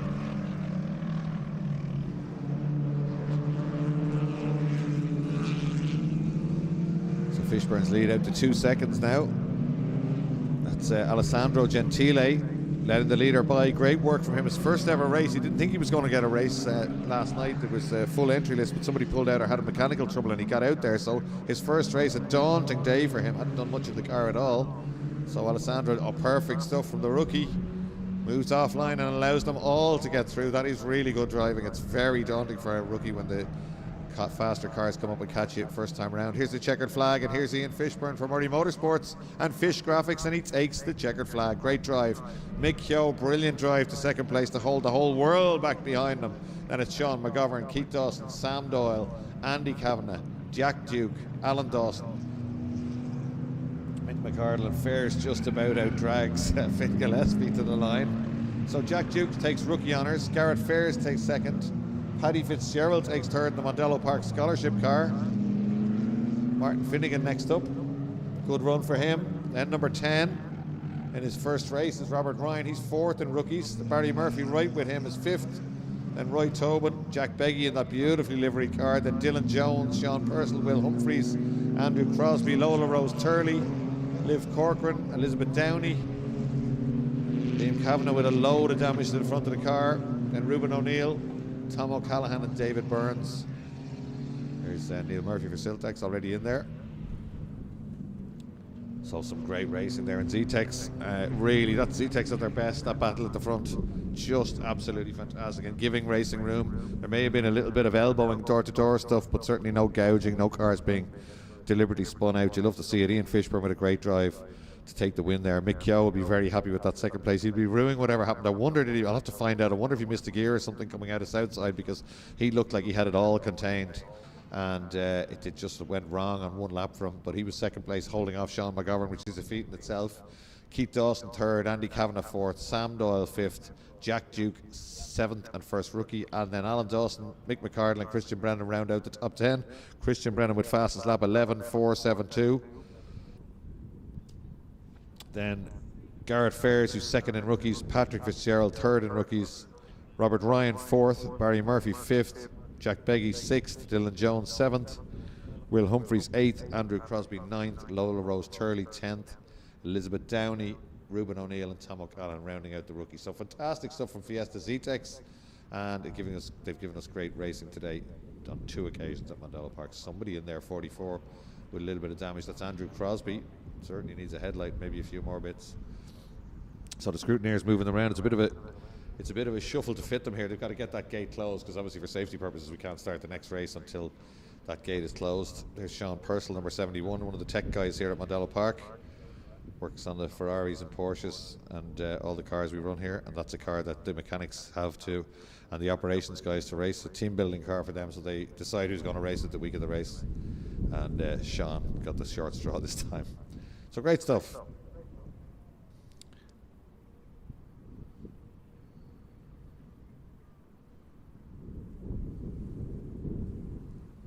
We'll be on track in a few minutes' time with Say It Super Cup Ireland, and a lot of technical checks will be ongoing down there in Parc Fermé.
So Fiesta Zetec's still down there. So scrutineers checking them. There's Anthony Hoy talking to Mick Keogh and Pádraig Dowdall talking to the rest of them. So great to see a lot of paperwork involved here and checking out stuff they can remove. I don't know what they're doing there, but they can remove ECUs, check them pretty quickly. They actually have a ramp and a weighbridge in the scrutiny bay, so a lot of technical checks on a lot of different cars in all the classes actually. You see how windy it is there today. The flags are losing the battle against the wind. R8 supercar appearing. Experience Mondello Park have bought some Audi R8s. You can come down here and drive them on the national circuit. MondelloPark.ie. If you want to see any of the activities, you can actually drive a Formula Shane single seater. There's a rallycross experience as well. It's ex-British Rallycross Championship Suzuki Swifts, or Ferraris, Porsche Caymans, or many other activities. Have a look at them. Say it Super Cup's great sound. These cars popping and banging. Look at the back end of that car sliding down. Cold rear tires. Paul Parr doing that on purpose to try and get some heat into the rear left tire. Always crucial on one of these cars, or it can just rotate in the early laps. As we said earlier, they don't have that much lock. They're a proper touring car, so they don't. If the back end lets go, you can't just pile on opposite lock. You have to plant the foot and give as much lock as you can and hope it comes back. So it is crucial that you don't have cold rear tires when the race starts. So that's what you'll see them all doing, flicking the car and lifting and flicking the car and lifting. You see it on British touring cars when they're on board talking to the driver on the warm-up lap and they're being very aggressive left and right. It's actually the rear tires they're trying to get heat into as opposed to the fronts, because they tend to set the car up loose at the back to kill understeer, same as any front-wheel drive car.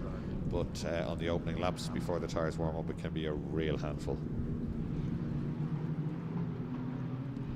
That's Stephen Wright doing it there. No, Eddie Peterson that was, I think. So interesting grid in this one. It's going to be Max Turley, the reigning champion, who's back from Australia to do a race. His dad Mark and his sister Lola Rose also racing this weekend at Mondello Park. So great participation from his early family. Another family with massive history in motorsports between Mark and Greg. They race saloons for many years here. And Max Turley will be on pole position. 2 warm-up laps for the same reason I just mentioned, so they can get some heat into the rear tyres. Michael Cullen, he'll start on the outside of the front row. Then Sam Moffat, Paul Parr, Eddie Peterson, Victor Cullen, Stephen Wright, Shane Murphy, David McGuire, Pádraig McQuaid, Adam McNally and Mark Turley. So Michael Cullen on the front row for race 2 on his return. One thing is for sure, if he can beat Max Turley off the line, he will be very difficult to get past. Max Turley very quick though, won the championship here last year. Came back from Australia for the closing round of the championship just to clinch it, and then headed away again. So great to have him back here this weekend on the grid for the Say It Super Cups, supported by the Johnstown Estate, Mount Juliet Estate and Trim Castle Hotel.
Getting ready to go. 5-second board from Fergus Brennan.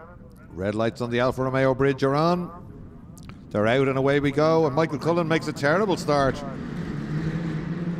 And away they go. And somebody getting out of shape. A little bit of help for someone there in the background. Paul Parr getting a bit of help from, is that Stephen Wright?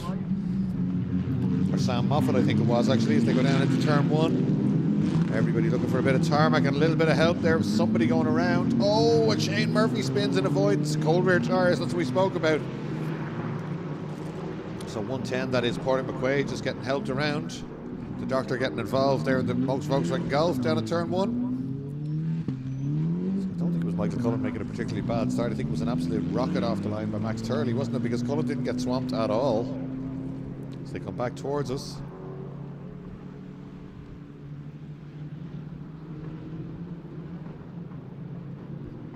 Paul Parr at the end of that tail now as they come through the S's for the first time. All of the track being used on the way out. Everybody on full power this time, 340 brake horsepower. No penalties. There's Wright in third place. Watch out for him. And he gets a run at Michael Cullen, and Cullen gets uber defensive there. Must be a problem for Michael. A very slow exit. He's going to lose a place here, I think, is he? Or can he come back on the brakes? He can come back on the brakes, Michael Cullen. There's a wiper on there, but I don't see any rain here on the screens.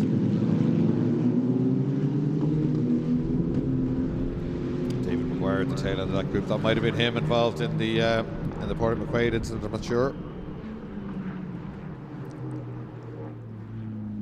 Cullen in second place. Not really letting Turley get away, actually. It must have been just a slow exit of that corner. Michael and Victor Cullen have the wipers on, but nobody else does, I don't think, as yet.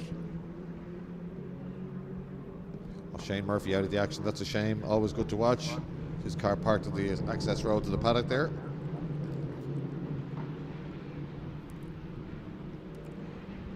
Cullen beginning to get settled, easing away. In fact, I think he's going to he's catching Turley a little bit here, you know. It's a good second half of the lap by Michael Cullen. He's fought off the attention to Stephen Wright. And he goes by, fastest lap, Michael Cullen. Taken away by Paul Parr, taken away again by David McGuire, right at the back. Probably somebody with a bit of clear track, but certainly Cullen very quick there on that lap compared. He's got the gap down to 0.6. Don't need a stopwatch, we can see it here. A few of them with the wipers on now, and I see a few spots of rain coming on the screen here, on the windows I should say here. Oh, Turley goes wide, doesn't get to the apex. Cullen does get to the apex. A bit of lift off oversteer gets him in there, and he stands on the bar to get up the hill. You can sense that Michael Cullen can smell a win here. Stephen Wright right with them too, though. Too many green and white cars in this class, if the class coordinator is listening. So the Panasonic car, it looks like Panasonic, it's Pannonia, isn't it? The Pannonia car leads. And Michael Cullen in his borrowed Rod McGovern car in second place now, and he's right up there. The first kiss on the back bumper. Remember me, Michael Cullen here. They're slow again on the way out. There's something wrong there. He gets swamped. That's exactly what happened last time. What is their gear selection problem for Michael Cullen? Just when he looked like he was going to start battling for the lead, somebody off in the background, Eddie Peterson, has gone around. Yeah, Cullen dropped back 3 places in that one. He wants them back. Looks like he might have got one in the back, has he? He's not going to sit around the outside there, surely. No, he doesn't. Oh, I think Michael inadvertently put Victor up on the curbs on the inside there. So Victor getting by Michael there. Sorry about that, son. There you go. So the Atlas car up a spot. Atlas Auto Service. It's definitely getting wet. You can see it down there now. And the two almost identical green and white cars. And look at Adrian McNally. He's always had good car control. He goes by. David McGuire right behind him, the man with fastest lap. They're all coming back down towards us. Max Turley now. I was going to say with a strong lead, but he doesn't, because Paul Parr's all over him. Parr tries to get the nose up the inside. Turley goes defensive. Parr down the outside, looking for the switch back here. Can he get it to work? No, Turley hasn't covered, or does he? He does. To come out onto the main straight. No, he doesn't. Parr's car perhaps slightly quicker, or else better traction, and gets up the inside. That's the job done by Paul Parr. That's the Mondello Park switchback of being affected there to perfection by Paul Parr. Turley relegated to second place, Stephen Wright in third, Sam Moffat, then Victor Cullen, Michael Cullen, Adrian McNally, David McGuire, Mark Turley. Eddie Peterson's dropped back, as has Porter McQuaid. A lot of water on the lens out there now at turn 3. Somebody very wide there, that's Moffat. Victor Cullen closes him down as a result. Mark Turley going well here, he's tucked in behind David McGuire, not getting dropped at all. Is McNally right on the back bumper of Michael Cullen now. I would imagine the exit of Southside might be the place to do it. Michael Cullen's car seems to falter there every lap as Parr turns into Southside Motor Factor's corner. Michael Cullen there as they come out. Seems fine that time. In fact, a good exit. Not sure what that's about. Fastest lap was Parr, 59.6. Turley a minute 0.8, 59.9 for Stephen Wright. Everyone else a minute, a whole lot of them. Except for McQuaid, 102.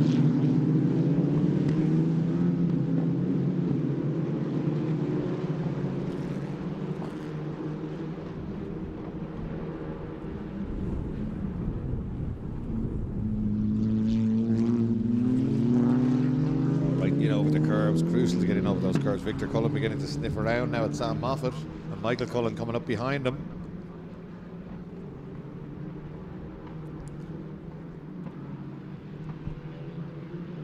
Softrecruit.ie car, the Rod McGovern car that Michael Cullen is. Oh, Cullen very quick, Michael, through the second bit of the S. Has pulled himself a length or two there on the McNally car.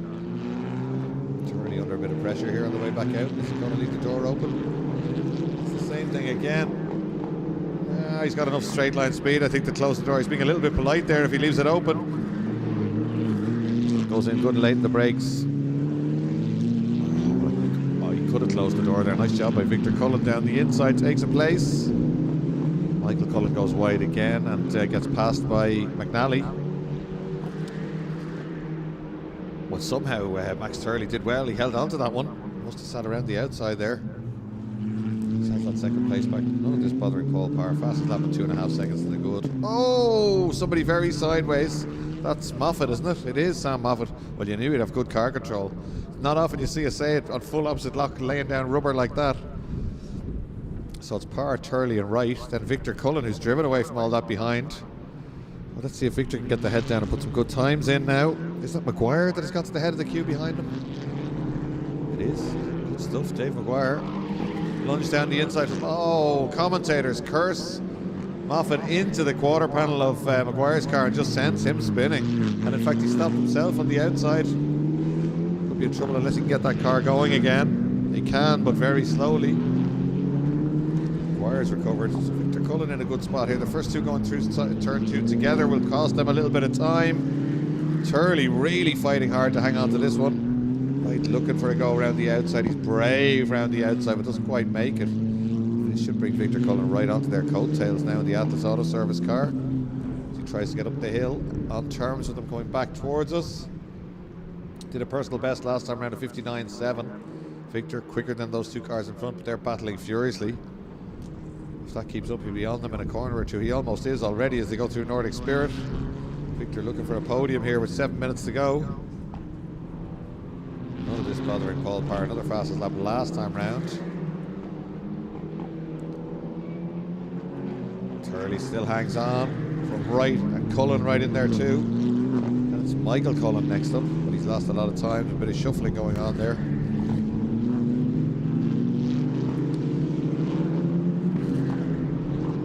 It's a bit like a dead man's car park down there for Sayets in the access road to the paddock, unfortunately. Shane Murphy, and I think that's Moffat down there perhaps. So it's Parr, Turley, Wright, Cullen, Michael Cullen, Adrian McNally, David Maguire, Eddie Peterson, Padraig McQuaid. Fastest lap is to the leader, Paul Parr. 59 dead. Somebody's gone quick down there. 59.6 for Eddie Peterson, who's down in 8th place. So he's beginning to go well.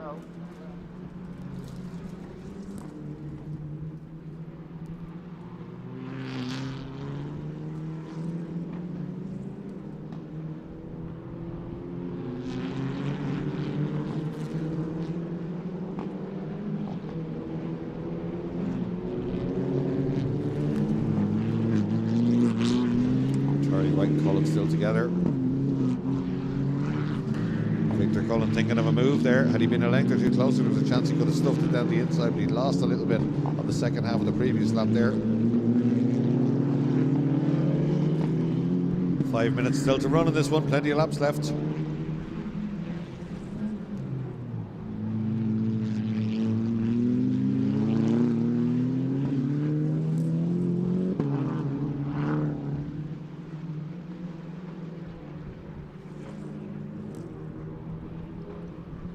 Turley being remarkably composed here, considering the pressure he's under. Stephen Wright having a real go. We know how good Wright is in traffic. Come back towards. He does go defensive here though. Back out to the outside to get a full racing line. Wright is under the back wing. Victor Cullen once again right with him as they come down the main straight.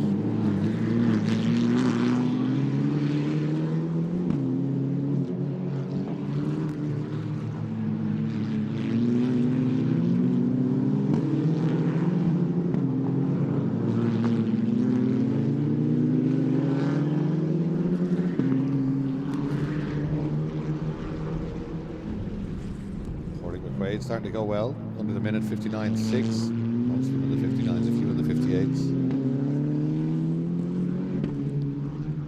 no change just yet.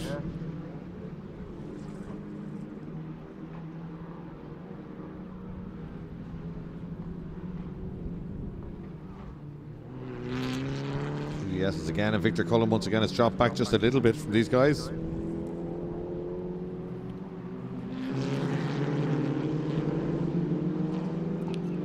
Good exit from Turley, doesn't come under attack just yet, but Wright still pushing hard. Personal best for both of them that time around, 59.5 for Turley, 59.5 for Stephen Wright, a minute dead for Victor, 59.1 for Michael Cullen.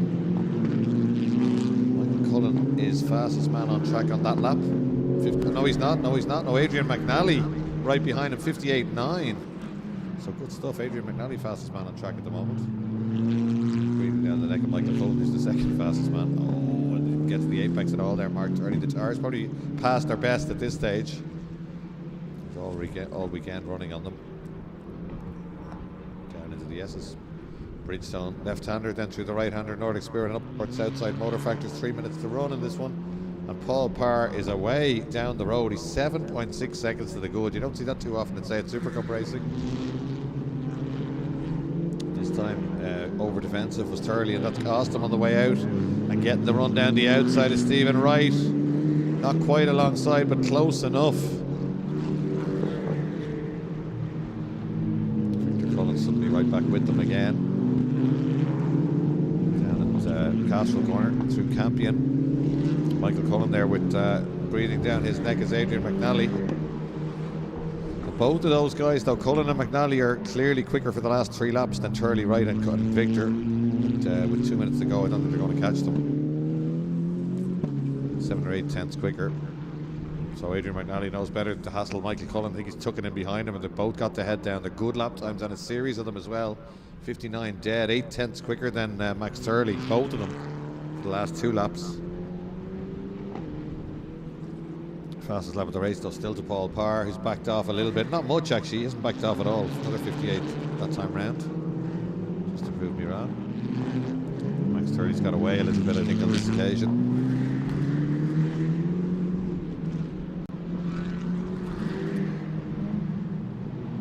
58.8 that time for McNally as he cruises up to Cullen. Michael, 58.8 personal best, 59.2 for Cullen. So fastest car on track that time round was Adrian McNally, starting to go really well. Right in the wheel tracks of Michael Cullen, they're 5th and 6th. Haven't really gone at each other, and that's allowed them to close that gap from a massive gap down to not too bad, down to a reasonable one. But speaking of missing, McNally's gone. McNally's gone off. He's rejoined.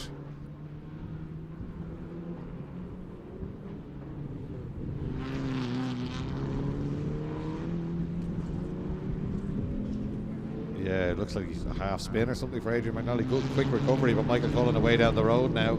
53 seconds. They're going on to their last lap, I would imagine here. It's a little bit more spread out here. Michael Cullen could put in a really quick lap here now that he doesn't have to defend. This will be interesting. Paul Parr out to a 102.070. He knows he's just got a lap to run here. He can change up a bit earlier, brake a bit earlier. He's got a huge margin here. Paul Parr is getting quicker and quicker in these cars. Genuine front runner, and this is absolutely dominant performance here. Always has the car very well presented. Out of turn 3 up onto that inside curb. Look at that for a lead, incredible stuff. Just kept the head down, didn't lift off at all. Still going to be Turley in second place, Wright, Victor Cullen, and Michael Cullen. Michael Cullen's lap time here will be interesting because he hasn't got to defend, and it looks like he's visually catching Victor on this, the last lap. Victor's dropped back quite a lot from those 2 cars in front. Here comes Michael. Oh, he takes a bite out of the inside curb, uses all the outside one. It is a checkered flag. It is checkered flag. Cruising across the line at walking speed is Paul Parr. Brilliant stuff from him. Then it's Turley. Then it's Stephen Wright, Victor Cullen, Michael Cullen. When will he stop the clocks? No, 59.6. So quicker than all the cars in front, but not quick enough to get fastest lap. So interesting stuff, wasn't it? We lost a lot of cars. That's a shame. David Maguire watching from the sidelines. He was quickest at one stage in this race, and then Shane Murphy was off early on in this one. So that's a shame, just 8 cars finishing from 12 starters. But great entertainment, and well done to Paul Parr. Absolutely dominated that race. Max Turley, the champion, comes back and takes second place. Stephen Wright in third place, tried every move in the book, couldn't make it stick, but he gets a podium finish. And then it's Victor Cullen, Michael Cullen, Adrian McNally, Eddie Peterson, Pádraig McQuaid.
So we're back racing, and it's the Alloy Repair Centre Fiesta STs at Mondello Park. Great entertainment in race 1. We're hoping for more of the same this time round.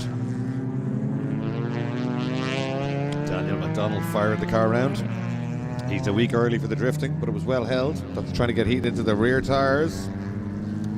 Young Michael Graham will start this one from pole position with Adam O'Mahony alongside. Could this be either of their two? Well, Michael had a win here the last day, drove superbly. I wonder could Adam do that as well? It's hard to know. A lot of talent, a lot of quick guys here. John Elliff was very quick in race 1, and Daniel McDonald, the newbie, very, very fast as well.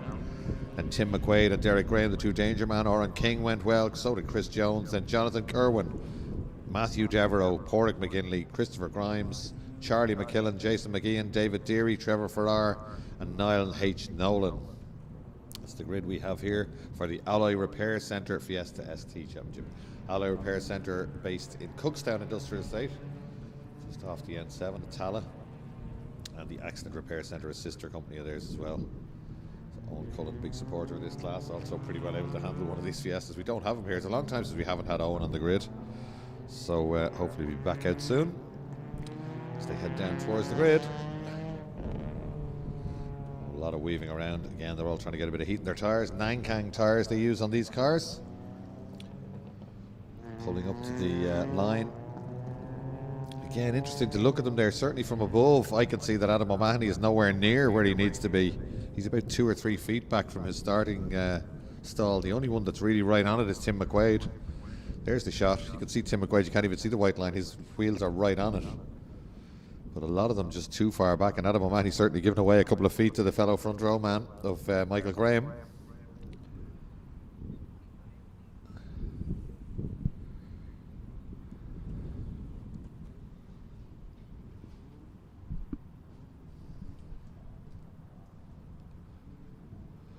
So the red lights are on. They're out, and Michael Graham makes a cracker. O'Mahony's going to have to pull in behind him, which is exactly what he does. Oh, a little bit of help there. Derek Graham and McQuaid get contact, but I think Graham got a better start, pulled across in front, and Tim McQuaid did back out of it and let him go. Could have been nasty, but wasn't. Down into turn 1. They're in grid formation, the first 4. No, they're not. McQuaid's made up a place. No, he hasn't actually. He's beside Jones. That's another car. That's Elliff's car, another white car. So all going nicely, but Graham, younger Graham, going nicely here in front. Did this in race 2 the last day out and had a well-earned win. So let's see how this one progresses as they come back towards us. It's Graham, it's O'Mahony, it's Elliff, McDonald, Derek Graham, Tim McQuaid, Chris Jones, all the rest coming down towards us. Watch out for Charlie McKillen. Let's just check where Charlie started because he's well up there already.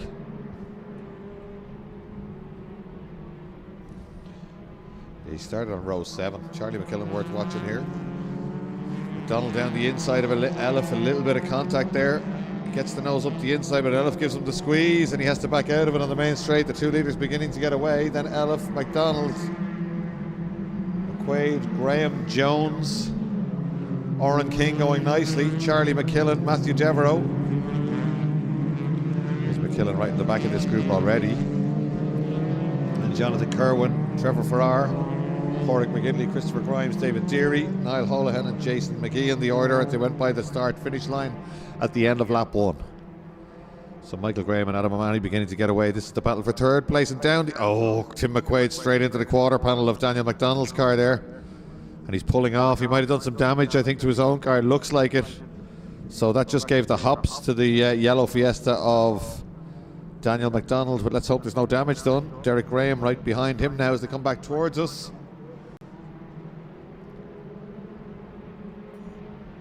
Michael Graham, Adam O'Mahony right with him. I want to look down the inside for Derek Graham. Decisive move, gets it done. A wing mirror comes off, but he was down the inside there. Certainly no quarter panel banging. So a decisive move by Derek Graham. A little bit of inexperience perhaps by Daniel McDonald, but he's got incredible pace. He's been impressing us so much today. Certainly driver today in the first race. And it's Chris Jones who's improved so much. And up in other places, Charlie McKillen at the expense of Oren King, who's now in 8th place. Devereaux 9th and Trevor Farrar in 10th. Farrar ICCR started right at the back, so he's having a good run as well. First two still easing away. Fastest lap is to Michael Graham, who's opened the gap by another couple of tenths. There's Ferrar in the red and yellow car. Watch out for him. He's got past 5-6 cars already. Derek Graham now up to 4th place. Be looking to get by John Elliff, but Elliff has plenty of pace. We need to get up to him first. Charlie McKillen also on a big charge here. There's Jones having a look down the inside of Daniel McDonald. Doesn't get it done on that occasion. Just allowed McKillen to get right under his back bumper. They come out onto the main straight, almost pushing Chris Jones. Jones not having any of it. If Charlie thought he was going to give way and let him through there, not a bit of it. Down the inside goes Chris Jones. He's come on so much, driving really well. Somebody off on the outside there. That's Oren King, is it? That's our leader. Is that our leader? Can't see a number on that car. I think that's Michael Graham. Not a great place to park it, but he is trying to get it off the tarmac. That'll definitely give us a safety car. It is. It's our leader, Michael Graham. Adam O'Mahony leads. And I think we're going to get a safety car. And whatever happened, that's backed Adam O'Mahony. He's backed them all up behind him. I would be very surprised if we don't get a safety car there.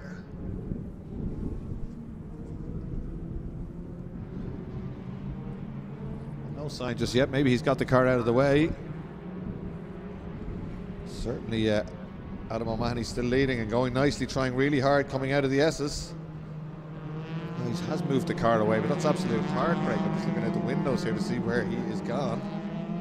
No, he's at the back gate of the paddock. That's such a shame. Side by side now for second place as Derek Graham gets the run on John Elliff. Graham with the headlights on. Down the outside, Derek Graham in a forceful mood today. And in fact, Daniel McDonald wants a bit of it as well. Tries to get down the inside of Derek Graham. If he can sit around the outside here, he might do it, but doesn't manage it on this occasion. Adam O'Mahony getting the head down. The Ballybunion Bullet, we did think today might be his day. He's easing away here, this one. Gearbox failure in testing yesterday. Borrowed a box, I think, and got it fitted himself, so great stuff. Back up the hill now. That's Chris Jones and somebody with a problem there. That was that smoke or steam coming from the outside of that car. I think it was Matthew Devereaux.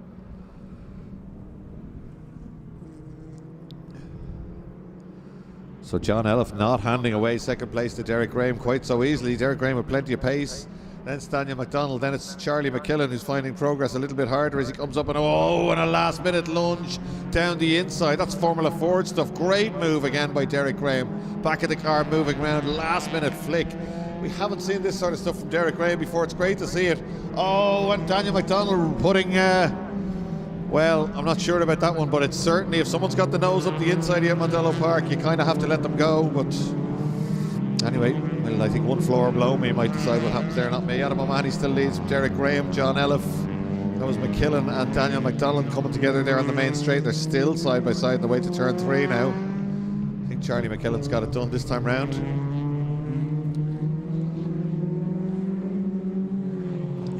Gets back down the inside. That puts him up to 4th place.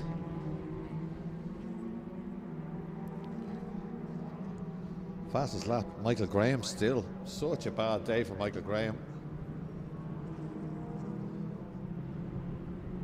Yeah, that is Oren King, and it was steam I saw coming from it. I could see it there at the back of the pits. Bonnet up, it was steam coming from under that. Looks like he's done a radiator and he's probably done some serious damage. He's probably done some serious damage. Let's hope he hasn't. And they're still at it, these two. Let's hope they stay away from each other on the main straight this time. McDonald on the outside, Charlie McKillen on the inside. There's nothing in it between the two of them. Under the bridge and down towards turn 1. Who's going to be later on the brakes? Nobody. They're matching each other. It's staying apart. Now it's proper saloon car racing. Daniel McDonald really impressing us today in terms of pace. Though what happened the last lap was a little bit unsavoury, but he is so quick. He's got great racecraft, and we don't know him at all. He's done a little bit of ITCC stuff, but Jay O'Reilly did tell me he was going to be quick. Well, he was telling the truth because he's very quick.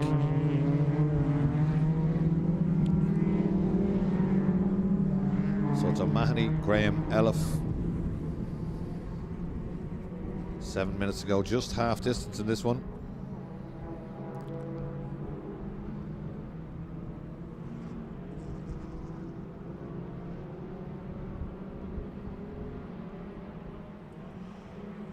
O'Mahony there, the hazards flashing. That happens when they're closing in, but he's when they break really late. But Derek Graham now, and it's almost like somebody else in Derek Graham's car. Derek Graham is super quick, always really good, always composed. Not today.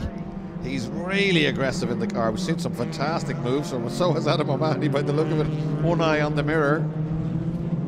So with Tim McQuaid out of the running, this is Derek Graham's chance to score big points. Main straight, great battles going through now. This is McGeehan, beautifully turned out car, one of the Kelly Motorsport cars, just ahead of Christopher Grimes and David Deary. Nolan in there too. Great battle between those four, absolutely together. O'Mahony with a great exit there. Derek Graham a little bit scruffier right out onto the curbs. That's given him a little bit of a stave execution again. Oh, look at O'Mahony trying so hard, the car bumping on its bump stops as he flicks it into the S's there. Young Kerryman having a real go here.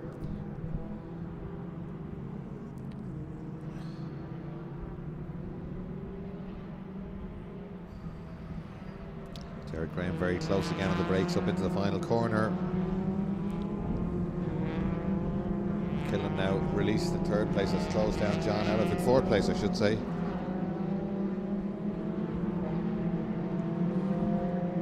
Well, Derek Graham weaving around behind him. O'Mahony would not have the experience, to put it mildly, that Derek Graham has, but he's got plenty of talent. Out of Castrol corner through Campion and beginning to give him the work over a little bit and move around behind him is Derek Graham with the headlights on. O'Mahony doing beautifully. His family will be delighted with this one. He's big support. His mum is always with him. Anna Maria, she'd be absolutely loving this one. He goes a little bit wide now, and Derek Graham alongside as they come towards the S's, side by side, door to door, but O'Mahony's on the inside. He really needs to go in here late, but Derek Graham's gone in later, and Derek Graham's going to sit around the outside. O'Mahony needs to stop him sitting around the outside. Nothing he can do, and Derek Graham takes the lead away. Fantastic clean move. O'Mahony needs to go back at him quickly here if he's going to do anything about it. He thinks about it, sends him to the inside, goes high and wide. He might get a better exit. He's thinking, well, this young man, he tries to get the nose up the inside. He has got the nose up the inside. Second gear, third gear, they're side by side. I think he's going to get it back, you know. He does. O'Mahony leads as they go by again. 4 minutes 50 to go. Cracking battle. Two great drivers having a real go here. Again, Derek Graham so late in the brakes, the back of his car moving around. John Elliott doing beautifully there in third place, holding off Charlie McKillen. But battle still raging for the lead as they head down towards turn 3. Here they are, and he's got it back. We missed it. I don't believe it. I'm not sure what happened there, but O'Mahony had the lead back. Somehow Derek Graham has got it. He must have sat around the outside and had the inside line for Castrol, for Campion, I should say. That might be game over, you know. And O'Mahony needs to hang on and try and do something similar again, although he has got plenty of pace. Young Adam O'Mahony, we know he's quick. To third gear now as they go through there. Charlie McKillen, leaders are together again,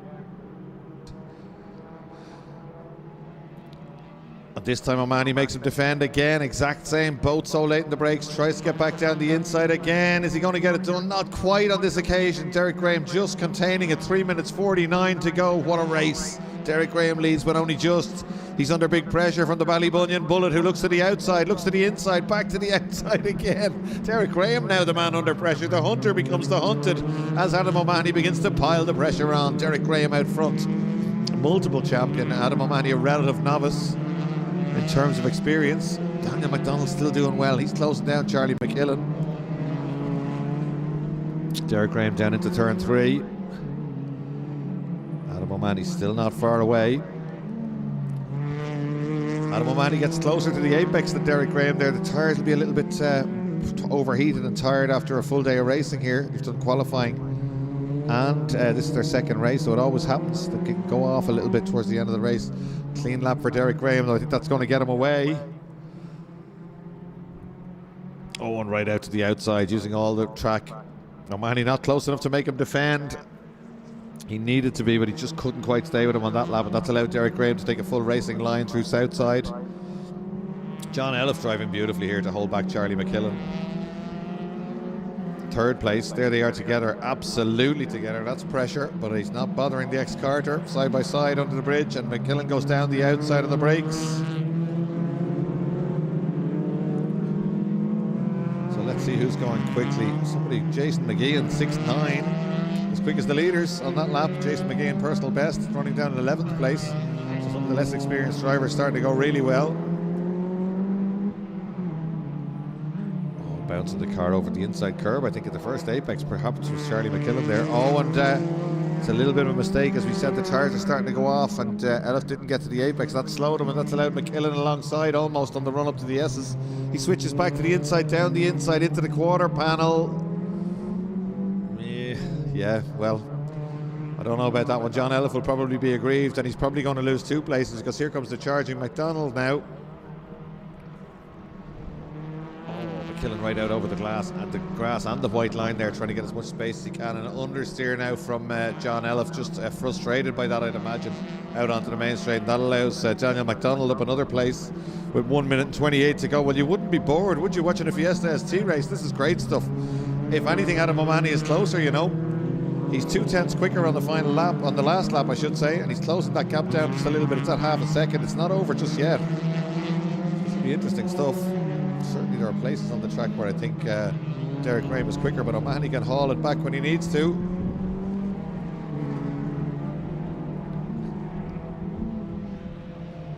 Somebody coming in very quick there. That's Elif trying to get back on terms with Daniel McDonald. Gets right back up to him there with a quick run through the first apex in turn 1.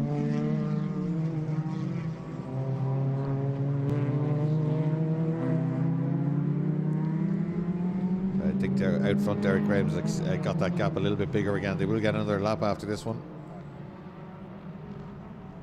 So first 5 kind of equally spaced now. Over that inside curb, both of them. Derek Graham goes through 6-7, 7-1. He's taken 4/10 there, brought the gap out to 0.8 of a second. Charlie McKillen quicker than both of them. A full second quicker than both of them. No, he's not, sorry, he's 6-7. So he's matching the leader, and he's 4/10 quicker than the second place. Going nicely, but not closing that gap down just yet.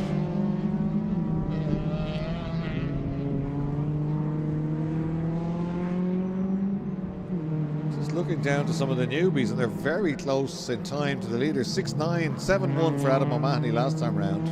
7 dead for Jason McGeehan. So some of the guys with less experience are starting to get very quick, which only bodes well for the season. There's Grimes under the bridge, and he's got a little bit of company. That's Niall H. Nolan and David Deary, 2 of the newbies, right with him. There's Ferrar. He's climbed up as far as 8th place, and having to go with Matthew Devereaux now.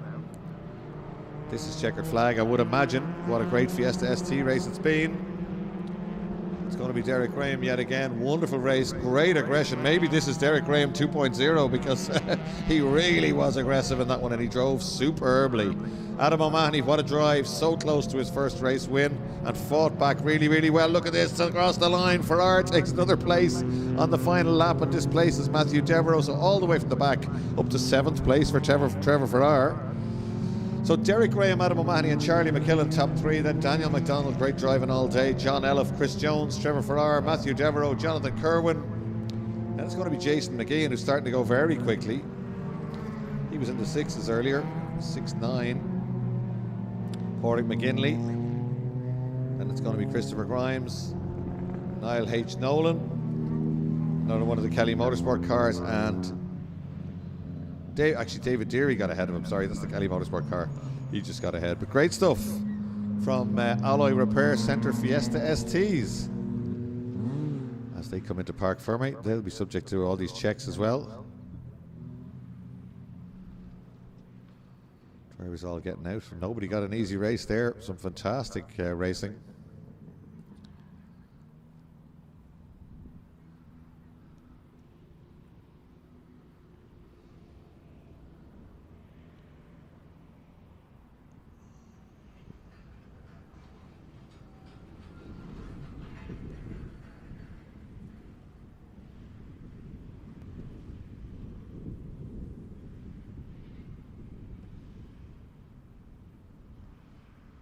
Great to watch the body language of the drivers chatting. There's poor Michael Graham's car coming in the top. He potentially could have won that race, couldn't he? He was out front and beginning to ease away, and the car just stopped. I'm not sure what happened. We'll find out later on, but that is such a shame. Mark Quinlivan, the photographer, giving him a push into Parc Ferme there.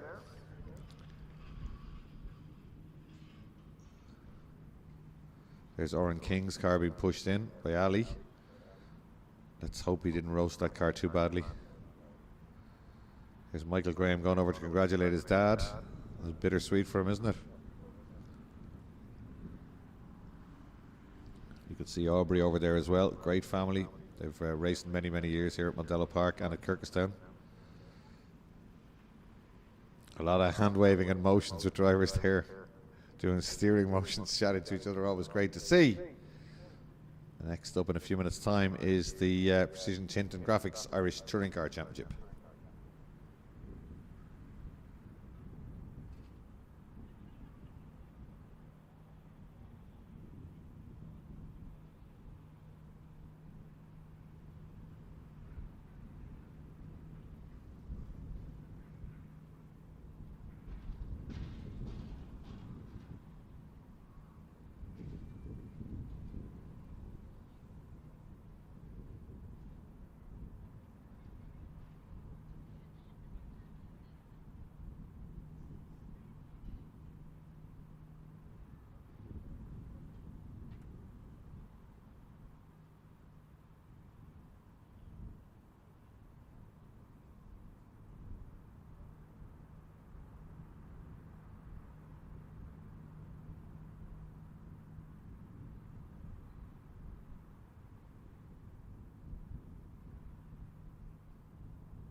So Irish touring cars getting ready to go. They're in the pit lane. Unfortunately, a small grid today, but I am informed we will be getting a lot more of these cars on the grid before the next race meeting here in July.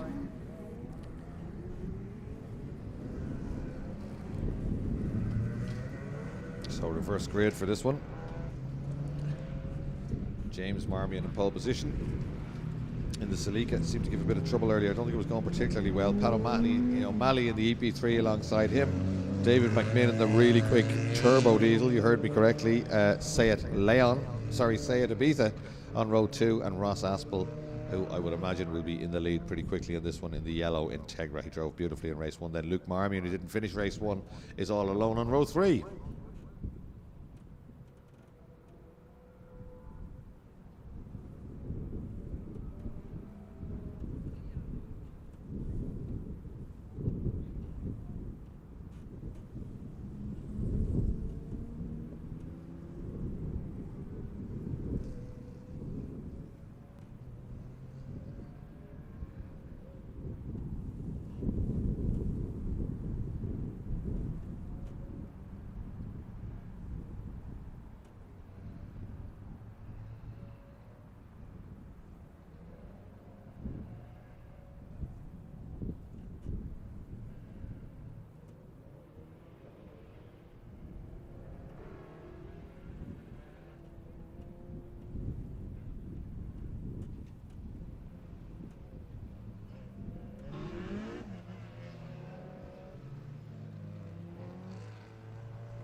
So getting ready to go with ICCR.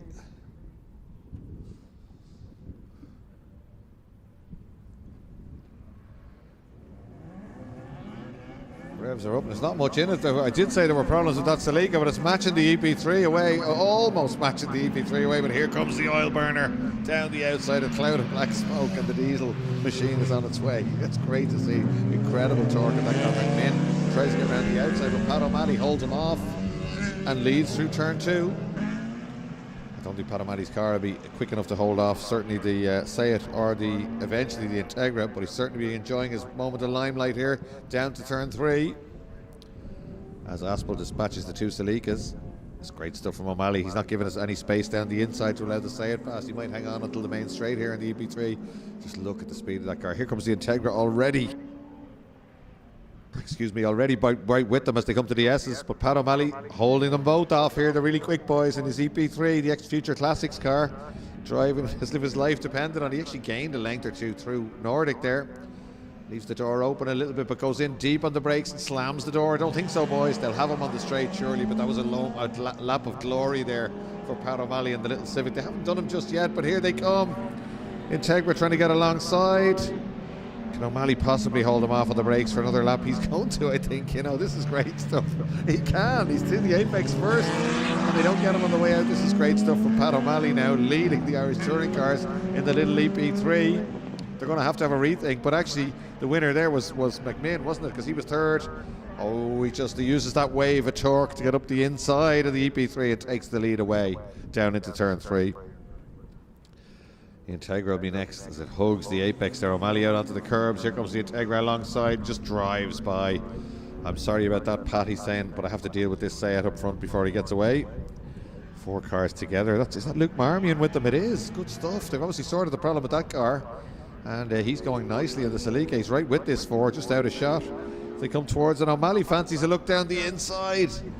Goes in late on the brakes, almost gets down the inside of the Integra and out onto the main straight. But here comes Luke Marmion now in the Celica. He fancies his chances of Pat O'Malley getting past him, but O'Malley shuts the door. First 2 absolutely together, nothing in it in a straight line. Oh, what a move down the inside. Was there a gap there? Just about. That was an incredible move by Ross Aspel. Great stuff. McMinn tries to go back at him, but that's worth another look. Brilliant stuff there as they went on the brakes down into turn 1. Castrol corner. So Aspel back at the front. He dominated in race 1. He's back at the front here. McMinn next up, and in fact having got up that other place is Luke Marmion, who's driving really well in the Celica. As he comes back towards us.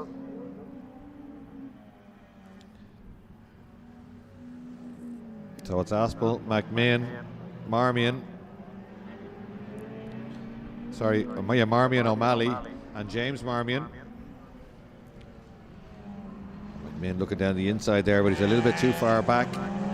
Compromised them both just a little bit, and that allows Marmion to almost get up to him. He really is having a great run here, number 20. Yellow and white Integra.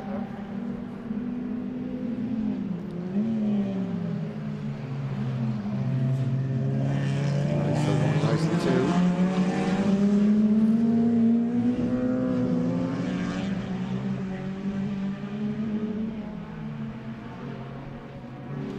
Like David McMinn is determined to hang on to the back of that Integra this time round.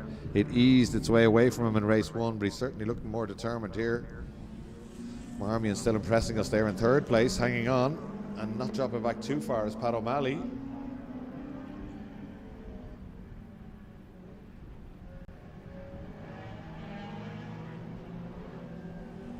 Again, McMinn gets close coming through the S's. Fastest lap is to Ross Aspel, but fastest first sector that time round is to McMinn. Trying to close him down. Taylor with a slightly better exit, just gets himself a length or 2. Then the Seat begins to get going.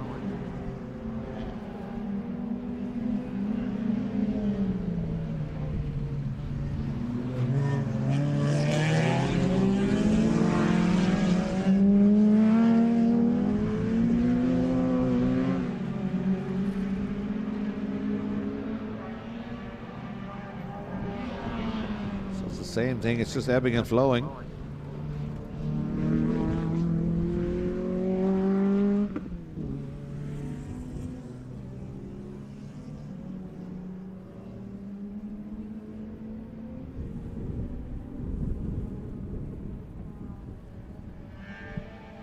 So around here he gets really close, doesn't he? Pile of black smoke from the car as he puts the foot down, the boost comes in.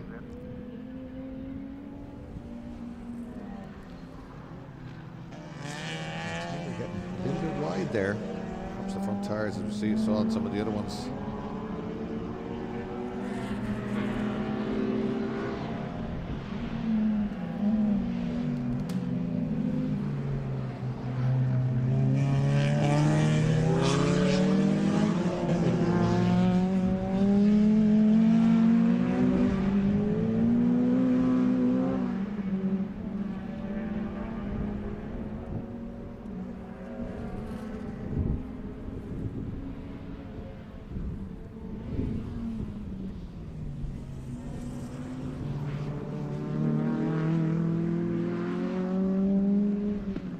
Down into the S's one more time. The Integra, a little bit of body roll as he chucks it in. Very tidy driver, Ross Aspel, into the apex every time, but he just can't shake off to say it. This time I don't know if McMinn has made a couple of changes.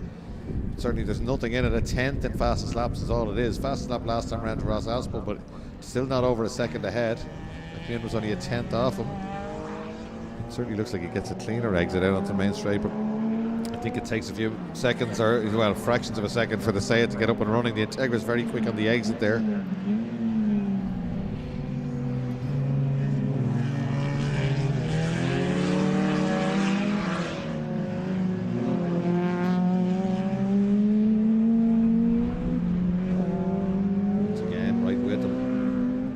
Best that time, a 102.1 for David McMinn, but a 2 dead for Ross Aspel, so a 10th better, but it doesn't really matter about the stopwatch because you can see it here. Integra's certainly looking like the tyres are possibly a little bit past their best, as they would be. But again, he gets a great run up out of turn 3. Down into the S's now, Bridgestone corner. A little bit wide perhaps there at the first left-hander, and that allows the Seat to get closer. There it is, just coming into shot as they come through Nordic Spirit corner. And back up 7.5 minutes to go, so exactly half distance in this one. Long way to go. Being up over that inside curve, we saw him doing that earlier, trying his best here to haul in that Integra.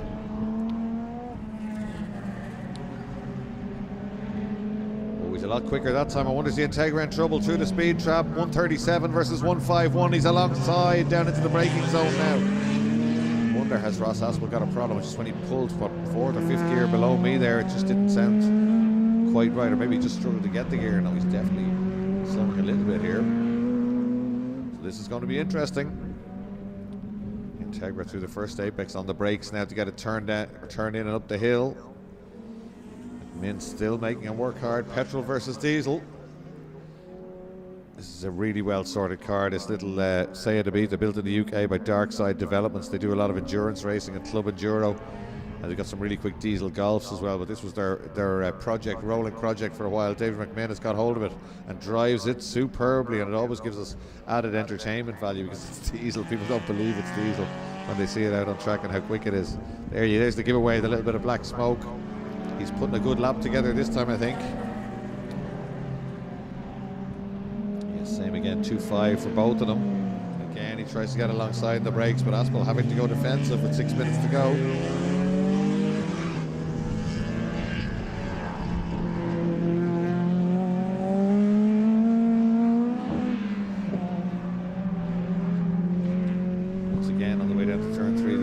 Stretches that lead back a little bit.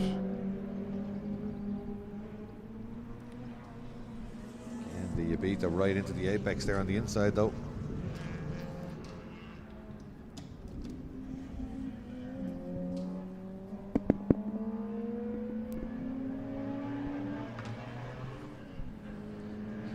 Once again coming back through the S's, that's as close as he gets. It's within a couple of lengths there, in fact probably closer than he was last time. Here we go, this is interesting now. It's close enough that the Integra has to defend, but it's certainly a little bit quicker on the way. Not much this time though. This is as close as they've been. Is this going to be fastest lap for the Seat?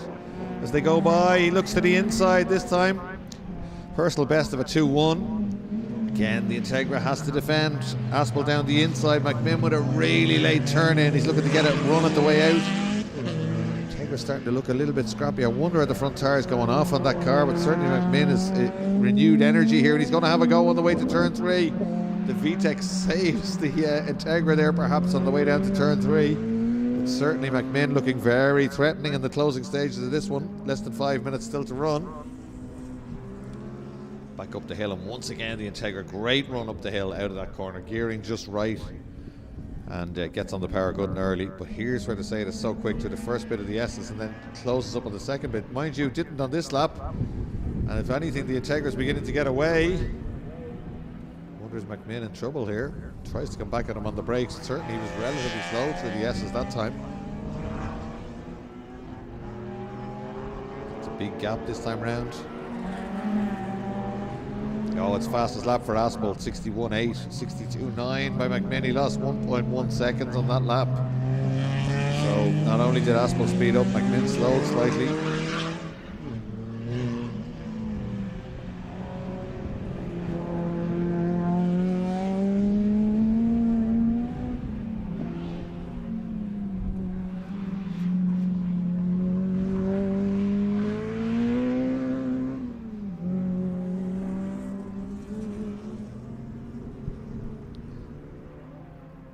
Here they come back down into the S's again.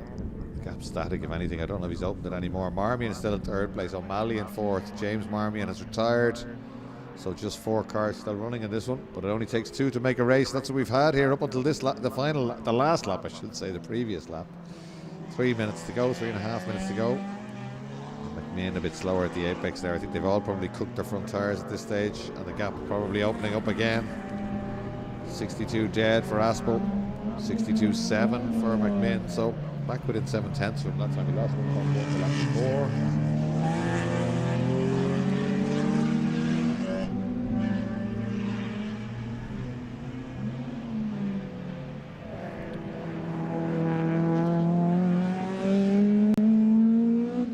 A little bit of rain beginning to appear here on my screen. There's definitely a little bit of rain on the windows. Box. Not going to affect these guys, but Formula Boss Ireland are next out. Here they come back down into the S's. McMinn certainly looks like he might be a little bit closer. 2 minutes 43 to go.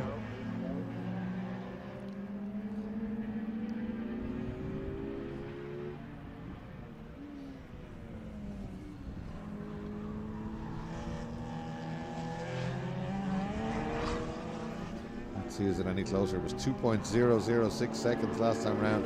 Probably the same, I'd imagine. No, 1.37 tenths back. Aspel out to a 103.2, and McMinn with a 102.575. The gap down to 1.3. It might not all be over just yet. There's Marmion, still not losing sight of them. He's done a 3 dead early on, into a 5.6 now though.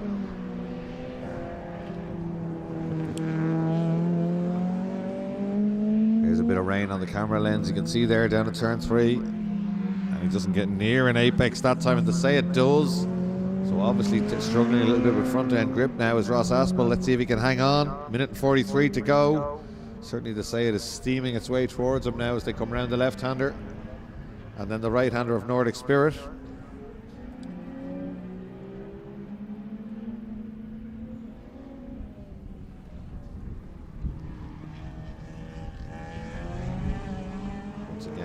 The exit curb there, but I think he might have increased the gap a little bit this time. Let's have a look. It's not as slow as the 3.2 that he did the last time. It was a 3.1, a 3.4 that time for McMinn. I think they're both struggling a little bit here, closing stages. This is the final lap, I would imagine. Big lock up for McMinn. Quite get to the apex as a result. I've probably decided this one. Fair bit of rain coming down now. I see it again on the windows of the commentary box.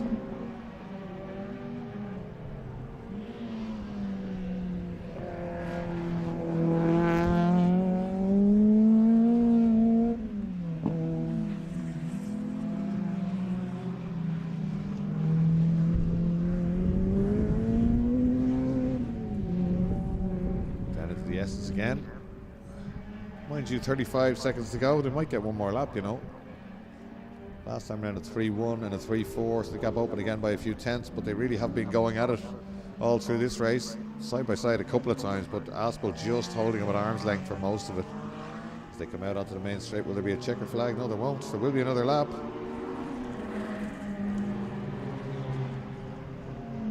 Another 2 tenths closer that time round is the say it, but it's not going to be enough to get up there.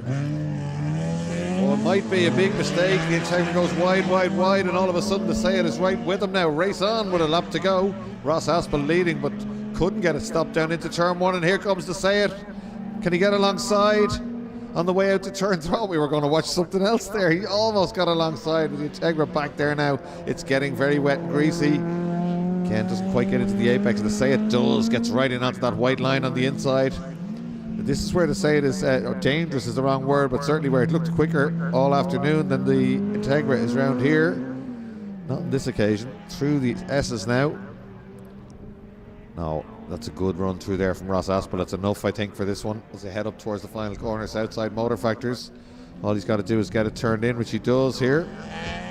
Been certainly closer, but not close enough to have a go. The checkered flag is being prepared. Great drive by Ross Aspel to do the double here at Mondello Park. And Irish touring cars and all the entertainment come from that man, David McNeil, in second place, who tried hard all the way through in that race. Good entertainment from those. In third place is going to be Luke Marmion, a great run from him. There he is. Up to the final corner. Gets it turned in on the power and down the main straight towards the checkered flag. So brilliant stuff from Marmion to take a podium. Third place, Pat O'Malley not too far away. There he is. A little bit of understeer in the EP3 Civic as he comes down to take fourth. And that's all the finishes. We're missing Marmion. We're missing James Marmion on that one. So that's it. A couple of minutes time, we'll be back on track again with Formula Boss Ireland.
Boss Ireland cars coming out. Trying to get a look out the window here and see what they're there on slicks or wets. Don't have any info from them, but I would assume the message we had from Jack Files would suggest that they message from Jack Files earlier would suggest that he's going to be on wets either way. I don't think he has any rims for his slicks, unfortunately.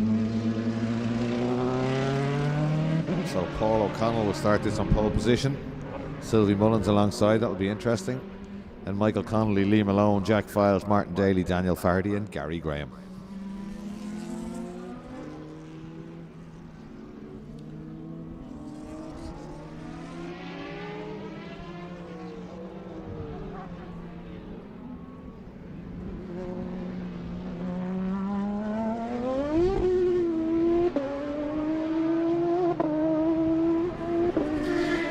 Sylvie Mullins not starting, we're told. No fuel pressure, that's a shame. Always gives us great entertainment.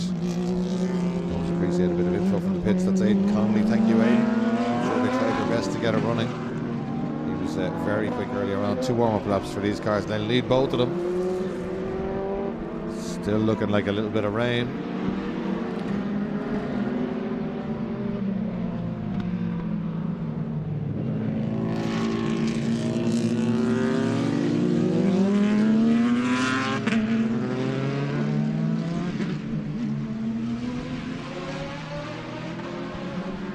Weaving around. I don't see Paul O'Connell out there, you know, or do I? Certainly see, I do see Aidan Connolly. Or Michael Connolly, I should say. Michael Connolly, Liam Malone. Jack Files we see. Martin Daly. That's Jack Files, distinctive helmet. Don't see Gary Graham. We've got a lot of cars missing from this one, I feel. Okay, well, we've been told why Sylvie Mullins is not in the grid. No sign of Paul O'Connell. I don't know why, so let's see who lines up. Oh, great, Aidan. He's starting from the pit lane, I'm told. He's out of my view if he's starting from the pit lane. That doesn't mean he's not there, though. Okay, but Paul O'Connell starting from the pit lane will certainly add a bit of entertainment to this one. Here they come down towards us.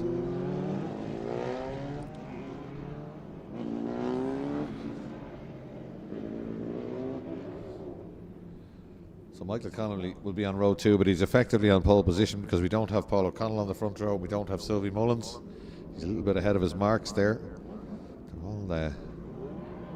Here is Paul O'Connell. He is going to start from the pit lane, and that will give us plenty of entertainment. But he's on cold tyres.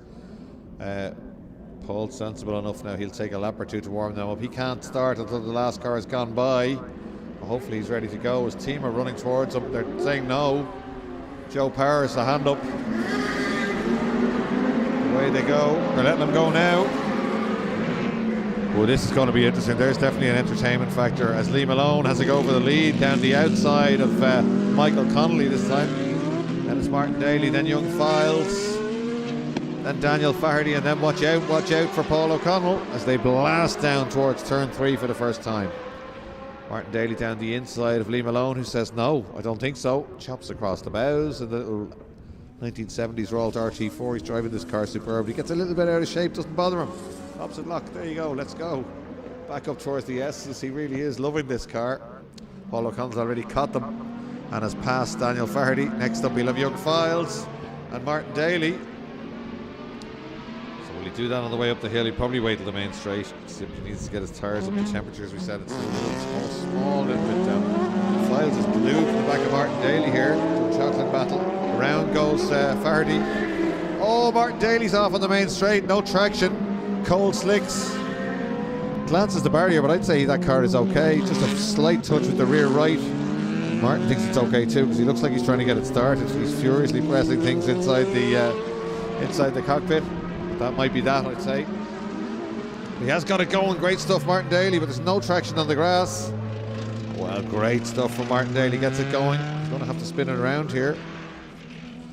Does spin around. Beautiful stuff, nicely executed. A lot of grass on the car now. Let's hope it's not blocking Rads, but he heads away. Well, there you go, cold slick tyres and so much power. But up front there's a big battle here because Michael Connolly's under pressure, not from Paul O'Connell, from Lee Malone. Here we go. Lee Malone in the Rolls RT4, historic racing car, having a go for the lead here. Michael Connolly, of course, these guys, Connolly's car looks evil there, but Malone hangs the tail out as well as they get on the power. Across the line together. This is great stuff. Slippery surface flag being shown. I think they know Paul O'Connell is up to 3rd place. O'Connell will now be sensible. I think it'll take a lap or two to get heated to those tyres. We've still just done fastest lap. Look at the Rolls just dancing under Lee Malone. He's been coming from driving Legends, and they move around a lot as well, so like a bit of opposite lock won't be alien to him as they head down towards turn 3. Michael Connolly leads. Look at this. That car shouldn't be up there, surely, with those two more modern cars, should it? Well, nobody told Lee Malone. It's Connolly, Malone, O'Connell and Files now out of turn 3. Paul O'Connell still hasn't got by him. Anything, Malone is closing down Connolly. Paul O'Connell sits around the outside. No thank you, says Lee Malone. I want to have a go at the leader, Paul. Here they come up towards the final corner. Is he going to have a stab down the inside? But Connolly thinks he is and goes defensive. Malone goes high and wide. This is where he's a little bit of a sitting duck out onto the main straight. Actually gets a better run though and is having a look up the inside. Connolly's gone off now on the main straight in a carbon copy of Martin Daly's incident. Can he keep it going as well? Yellow flags, new leader Lee Malone. Let's see if Connolly can get it going. He can. I can see the exhaust shaking. He's got it running.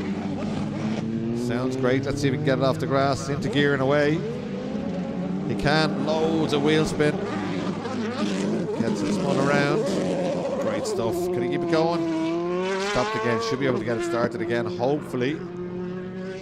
As they come back round towards us, they're miles away, they've still got loads to go, and leading by a country mile is Liam Malone. Could this be his day? In Formula Boss Ireland, second place is now Young Files, I think. I haven't seen them, let's have a look. It is Malone leading, incredible stuff. Well, this will be a good day for the Files family. Ken's old car out in front, and Ken's grandson in second place. Jack Files. Oh, Malone leaving like number 11 on the tarmac there in Mondello. He's not afraid of this car at all.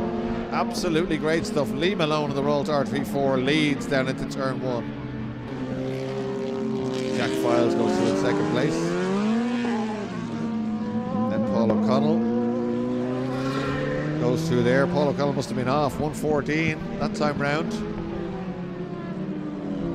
So 10 minutes still to run in this one. Paul O'Connell theoretically should catch these guys, but Lee Malone has got the head down here. Look at this. Gets the car turned in nice and smooth, gets on the power up the hill. These little Formula Atlantics were like a miniature Formula 1 car back in the day. We used to run as Formula 2s or as Formula Atlantics. Atlantics was a very popular class at Mondello Park, of course. This car very much state of the art when it came out. Beautifully presented in the Martini colours that Ken ran it in. Gets on the power early, nice and smooth, no opposite lock. Goes across the start finish line. 59.4. Let's see what Jack Files can do. 1:04. Second off from that time round. And again, they're back beginning to move around. I'm alone. Here goes Paul O'Connell. 58.7. He's definitely catching them. He's 6 seconds behind Jack Files though. Second and a half that lap, 9 minutes to go, so he probably will catch him. Martin Daly's up and running again. There's Malone into the apex and away up the road. Looks and sounds fantastic, that car. Down into the S's now.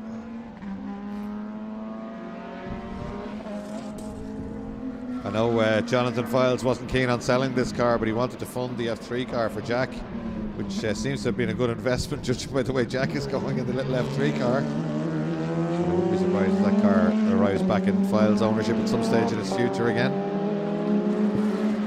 Silky smooth Jack Files there, very much in the style of his grandfather. Across the line. Oh, 58.9 for Jack Files. It's quicker than the leader. Paul O'Connell goes through quicker than both of them, another 2 seconds. 4.5 seconds behind Files, but Jack Files beginning to go quicker, not slower. Jack Files 4.5 seconds back from Lee Malone. Here's Paul O'Connell, fastest man on track out of turn 3. Being very careful and smooth, very experienced, multiple hill climb champion, and has gone really well here in Formula Boss over the years.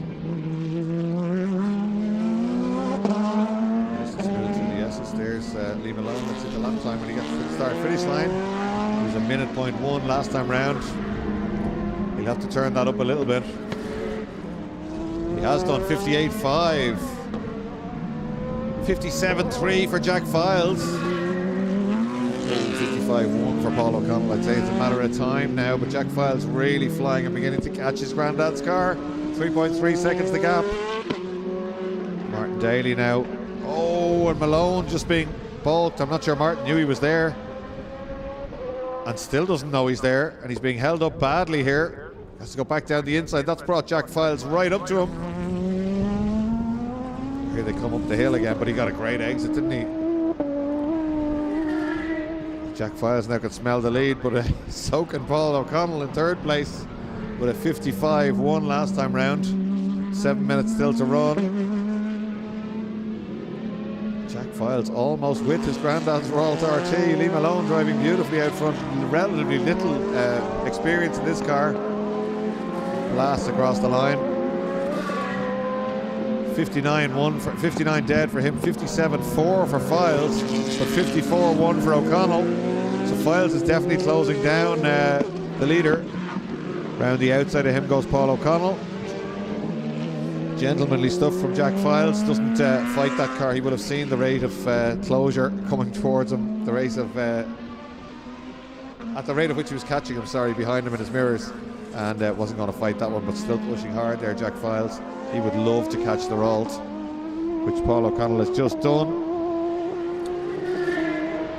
Some brilliant stuff from Lee Malone so far, but not a hope of holding off Paul O'Connell. I would imagine Paul will wait till the main straight. Should be able to get the job done relatively easily. He does, goes high and wide, tries to get a good exit. Should be just able to point and squirt, although that Rolt's not slow in a straight line. Here they come. And Lee Malone hugs the pit wall. If you're going to do it, you have to do it down the outside. That's what he does. And he doesn't want to lose time, because you can see the flying Files in the F3 car coming up behind him. He's going to try and hang on now to Paul O'Connell.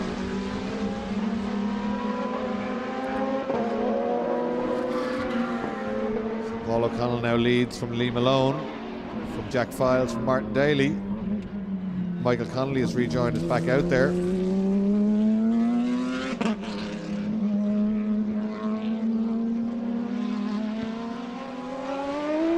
I think Files is now definitely catching. You can see it here. He's catching Lee Malone. Lee Malone hanging on to Paul O'Connell, but Files bearing down on the two of them, if anything, as they come past here. Paul O'Connell should drive away here in the main straight, but certainly the second and third still trying hard. O'Connell goes through 53, 54.6 for Lee Malone, 54.1 for Jack Files. Another half a second as he closes down his granddad's car down at turn one. Lee Malone really impressing us here. Great stuff from him. As we said, relatively little time in this car. I think he was out on the action day. He might have done Bishop's Court in the car, but hasn't been in it for long. Oh, is that Jack Files? I think it is. I think it is Jack Files, you know. Yeah, that's robbed us of much of the entertainment of this one. He's at the back gate. A problem for Jack Files. That's such a shame, but I think we know what that young man can do. We'll see him again. Lee Malone bravely hanging on and getting down to the 54s now, trying to hang on to Paul O'Connell. Paul O'Connell 53.2. Oh, 53.9 for Lee Malone. That's, I mean, there's young Files. Beautifully turned out cars, we'd expect from that stable. So O'Connell, Malone and Files was the order, but Martin Daly will take that place back, although he's 2 laps down. There's Michael Connolly, who's 3 laps down. This will be interesting. Jack Files could hang on to that third. I don't know if he'd still get it because he wouldn't be running at the end, but he's 3 laps up on Martin Daly while he sits in the car stopped, so this will be interesting. Martin Daly goes through there. There's Michael Connolly. Here's the leader, Paul O'Connell, behind him, and not too far away. Still trying hard as Lee Malone. Connolly stays out of the way. Paul O'Connell goes blasting past. 53.3, almost matching his fastest lap there. 53.7 for Lee Malone. Just 4 tenths slower. The car that must be 40 years old. Jack Files still showing in third place. Another lap and Martin Daly be there. Files showing 2 laps down, Daly showing 3 laps, 3 minutes to go, so I don't think it's going to work out for him, but that's a shame. He will still have enjoyed that race, Jack Files.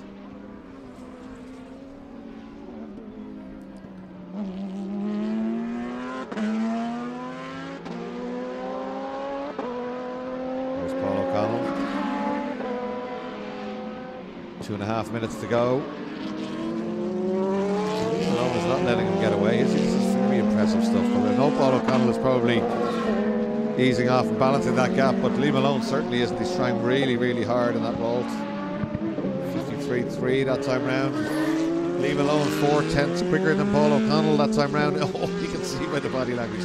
Laying down rubber, opposite lock on the way out of Castrol corner, and a big flick to get it into Campion corner. He really is looking at one with this car, Lee Malone. The gap down to 1.9 seconds now between Paul O'Connell and Lee Malone. Visibly closer and getting a great run up the hill there.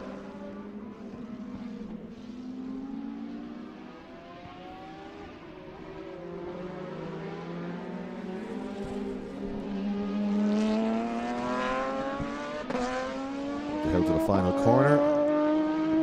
1:44 to go. Flash of flame as Paul O'Connell gives it gears, but definitely closer this time as Lee Malone with a late race charge here. Paul O'Connell opens the taps on the main straight.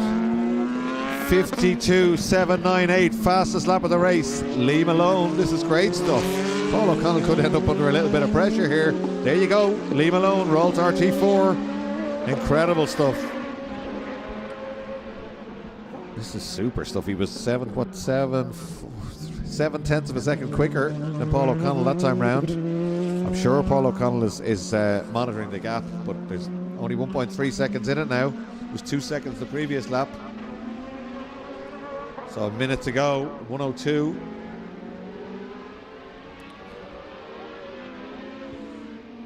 Yeah, this is going to start their last lap. Paul O'Connell now having to navigate Martin Daly.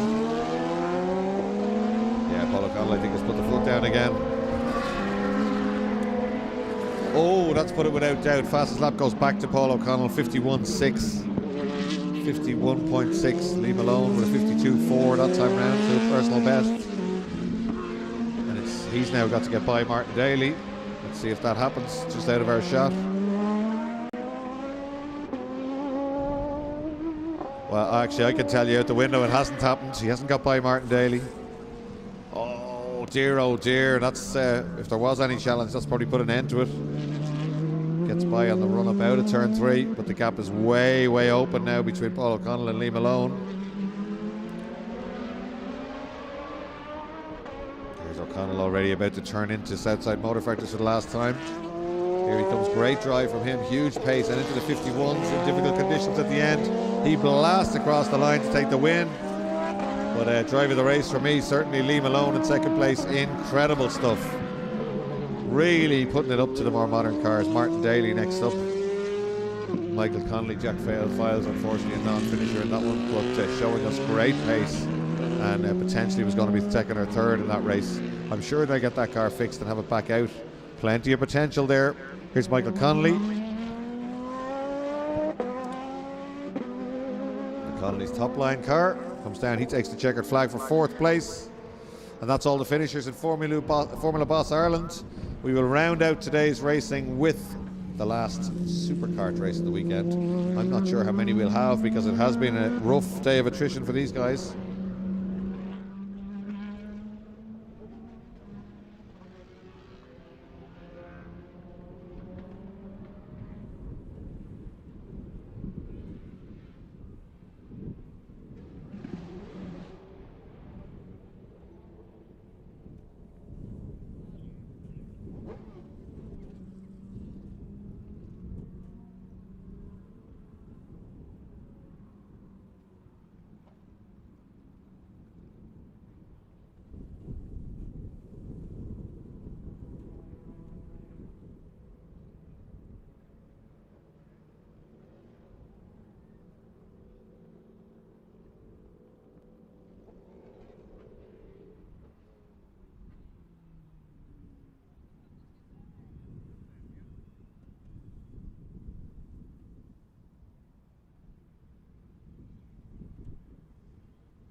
Getting ready to go with karts. I'm not going to ignore my grid sheet because they didn't turn out the last time. They've had a rough weekend.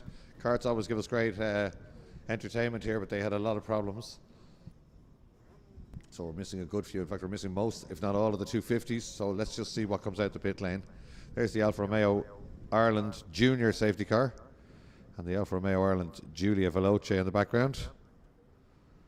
Commercial partners with us here at Mondello Park.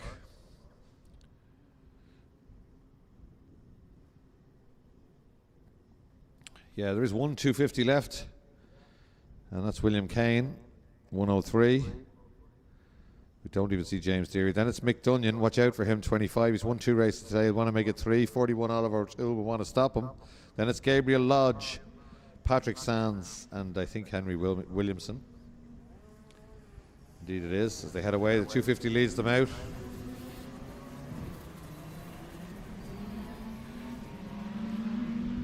Great sounds, great smells as the carts head out onto the Mondello Park National Circuit.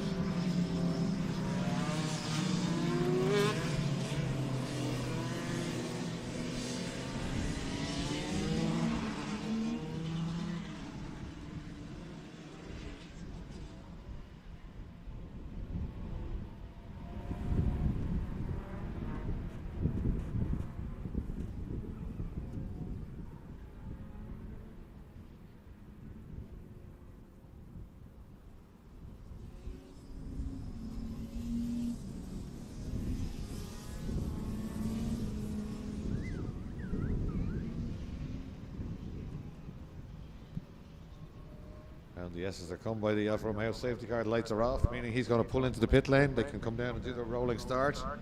So they need to form up in grid formation, as carts always do, rolling starts, and they'll be guided by the light in the bridge. So it's up to Fergus Brennan. If he thinks they're in proper grid formation, he'll let them go. If not, they could be sent on another rolling lap. When I raced 100cc carts years ago, that was a guy on a chair in the middle of the track, a brave man on a normal chair in the middle of the track, telling us whether we could go. He raised his hands in the air, we could go. If he didn't, or he twirled his hand, his finger in a circular motion, it was time to go for another rolling lap. I'm not joking about that one. And away we go. Fergus says, let's go motor racing. Let's go karting. 250's away down the road. And this time it's not going to be Mick Dunyan, is it? Because down the outside with a brave move, Oliver O'Toole said, I'm having to go in the lead this time. I wonder how long he can hang on for. Mick Dunyan is so quick. He's the closest one. He made Mick work in the last race, in the early stages of it, certainly. And now he's taking the lead down the outside on the brakes, and Mick Dunyan will want that back, and he just drives by on the way to turn 3. So down they go into turn 3. Second apex, both of those carts really well set up. You can tell looking at them, they're not hopping or jumping, they just rotate where they need them to, and then on the power and away up the hill, and they're already beginning to leave the rest of the 125s behind, and I don't think it'll be long before they catch up with William Kane in the 250. Just a 10-minute race through Nordic Spirit Corner.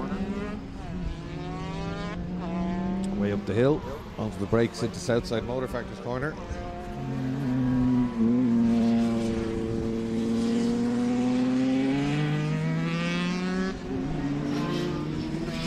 So Gabriel Lodge goes through, then Patrick Sands and Henry Williams, the 8 cars in there. Lost I think 4 during the day, unfortunately. Dunyan out front with the head down. Still got to catch the 250, of course.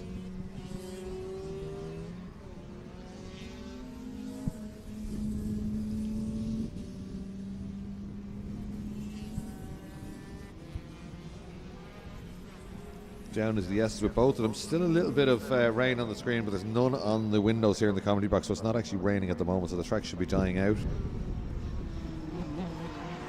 As William Kane gets down the inside of Peter Deary at the final corner.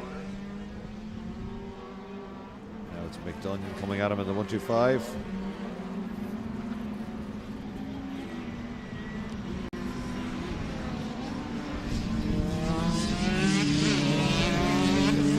Stop the turn in and away, but these two 125s are closing them down fast.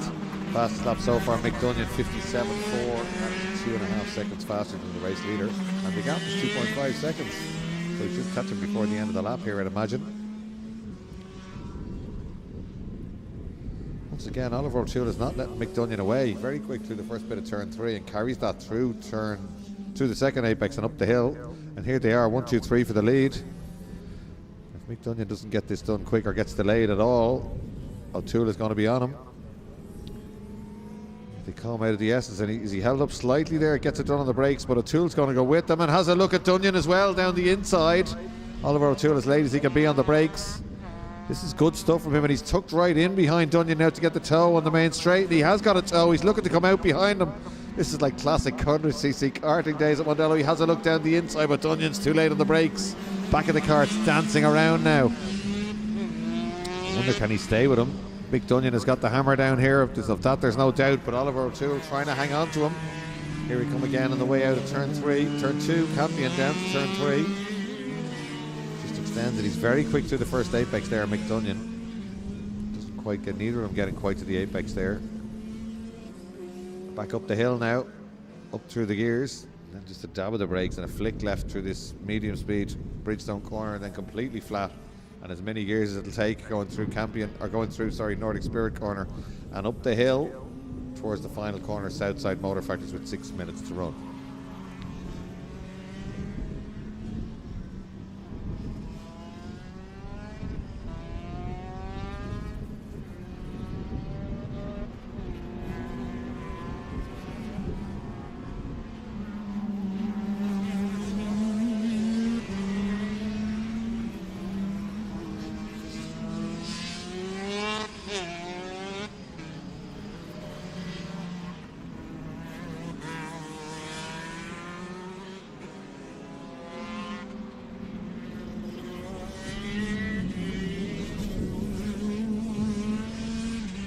Dunyan again, not shaking off Oliver O'Toole perhaps quite as easily as the last time round. He was 3/10 quicker last time round, but the gap's only at 4/10. Oh, the cart moving around under Mick Dunyan there as he goes through Nordic Spirit corner, so they are still pushing. A little bit of a shimmy there on the way through. Oliver O'Toole still quite close as they come out onto the main straight again.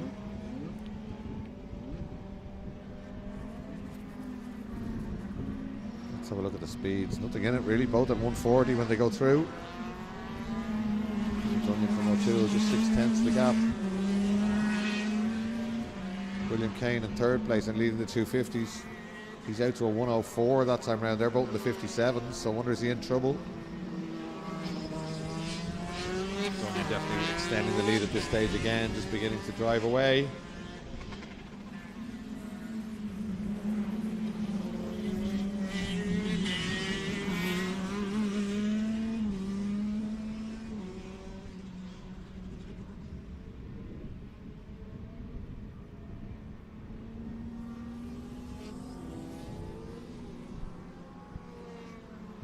Definitely extending it a little bit. Both visually look like they're trying hard, but Dunyan beginning to open that gap. I think it might be over a second this time. It was 6/10 last time as they went by. Let's see the lap times. 57.2 was fast lap. 57.4, 57.5. No, 8/10, not quite out to a second yet. In fact, almost matching him that time was Oliver O'Toole. It's almost there, but Dunyan just has it in hand.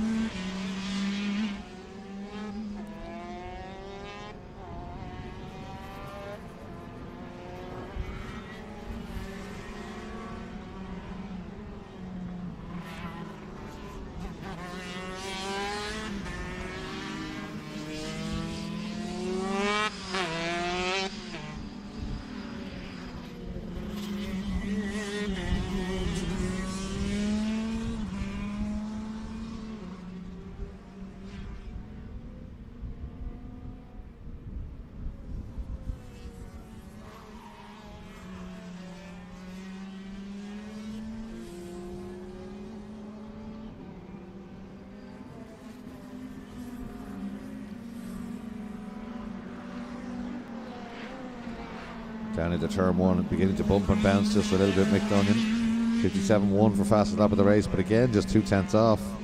They're very closely matched. Oliver O'Toole can't quite get on a level pegging with him, but he's very, very close. Fastest lap again there, Mick Dunyan. 51.103.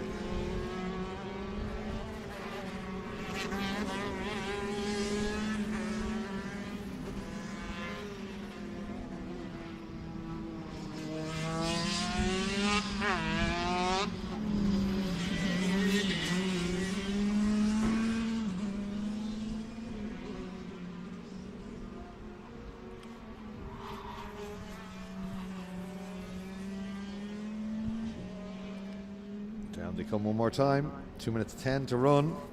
Dunyan goes through. 57.2, 57.4. So it's 2/10 every lap is how he's making this gap. He's just easing away a little bit every time.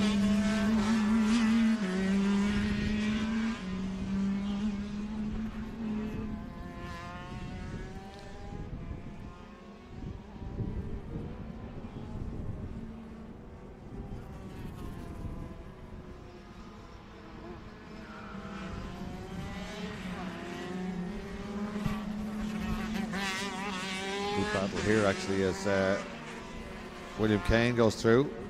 Patrick Sands right with him, and Henry Williamson in there too. Those three absolutely together. That's the 250 leader and two of the 125s battling away. But 3/4 of a lap ahead. Here is Mick Dunyan. Minute 20 to go. 57.2 last time round. Oliver O'Toole in second. Gabriel Lodge in third. New fastest lap, 57 dead for Dunyan. 8/10 faster than second place man. The gap opens to just under 2 seconds now as they go by. So 3 fastest laps in a row.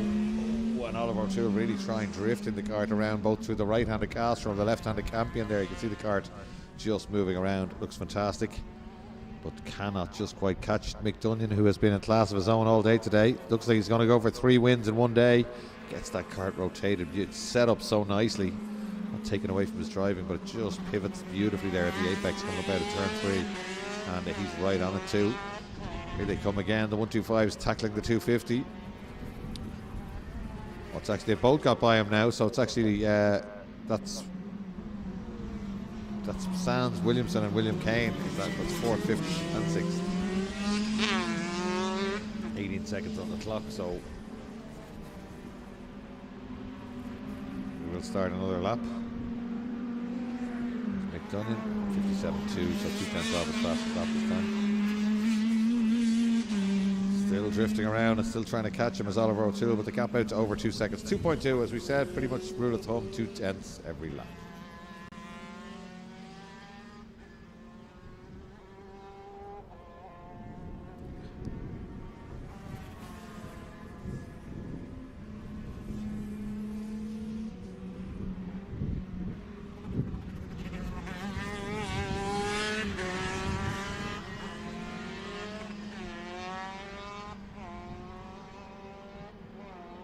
Sands, Williamson and Kane still absolutely together, but there's the leader. Final race of the day, final corner of the day for Mick Dunyan. 3 races in one day. I'm not sure how many people have done that in the history of Mondello Park, but he does it.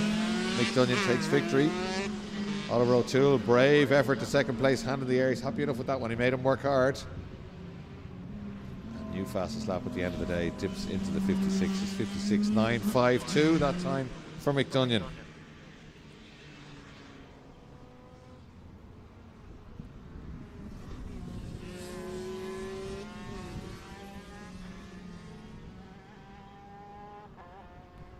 Gabriel Lodge coming down to a lonely 3rd place. He outpaced all the other 125s, I should say, but just couldn't quite get in terms of the front two. Very experienced carter, Gabriel Lodge. Looks like our 125s hit trouble. William Kane was 6th. I think he's up to 4th. He is as they come out of the final corner. So Williamson, I think it is in trouble. Henry Williamson heading for the pits. There's your 250 winner coming through. So Dunyan, O'Toole and Lodge are top 3 in 125s. William Kane takes the honours for 250s. And then Patrick Sands completes the order. So great stuff from the Irish Supercar Championship, and always great to have them here at Mondello Park for the Teng Tools ICCR. A fantastic racing all day. I hope you enjoyed the live stream from the Beacon Hospital. It's always great fun. If you want to come down to Mondello Park, there's loads of stuff coming up. It's really busy for the next couple of months. This time next week, Drift Masters, 13th and 14th of June. It's going to be massive. There's a lot of tickets sold for that one. 20th and 21st of June, the Mondello 24 push bike race. Incredible stuff. So a lot of teams, a lot of solo riders having a go at that one. It's got bigger and bigger. That's sponsored by Jeep Ireland. Then the Principal Insurance Masters are back on the 27th and 28th. There is so much stuff on, and don't forget drift races, as we said. Full of the Pipe is coming, but the big one that everyone's talking about is the FIA European Rallycross, and that's 18th and 19th of July. 11th and 12th of July is going to be Full of the Pipe truck show. That's massive again. But European Rallycross, first time here in over 30 years. Some household names going to that one. Talk of some Irish drivers. James Dean, the drifter, is going to be out there in Derek Toll's Fiesta, and unofficially I can tell you he was incredibly quick when he was down here driving that car. He's well, you should know he's well able to steer, probably the best drifter in the world, but he's very, very quick as well in Rallycross, and that'll give great local interest. The next time we're back with ICCR is the 4th and 5th of July, exactly a month's time, with more of the same action and some bigger grids. For some of those smaller ones you saw before are building, there are more cars coming out, so we can expect plenty of action. Hope you enjoyed it all today. MondelloPark.ie if you want to come down here and drive a car, have a look at any of the experiences we have, or if you want to learn more about motor racing or go motor racing, ICCR.ie, and just click on classes, and then at the end it'll give you technical regs or how to start racing in this class. Motorsportireland.com for your license. So let's get out on track. We're back here in a month's time with ICCR. Thanks very much, guys.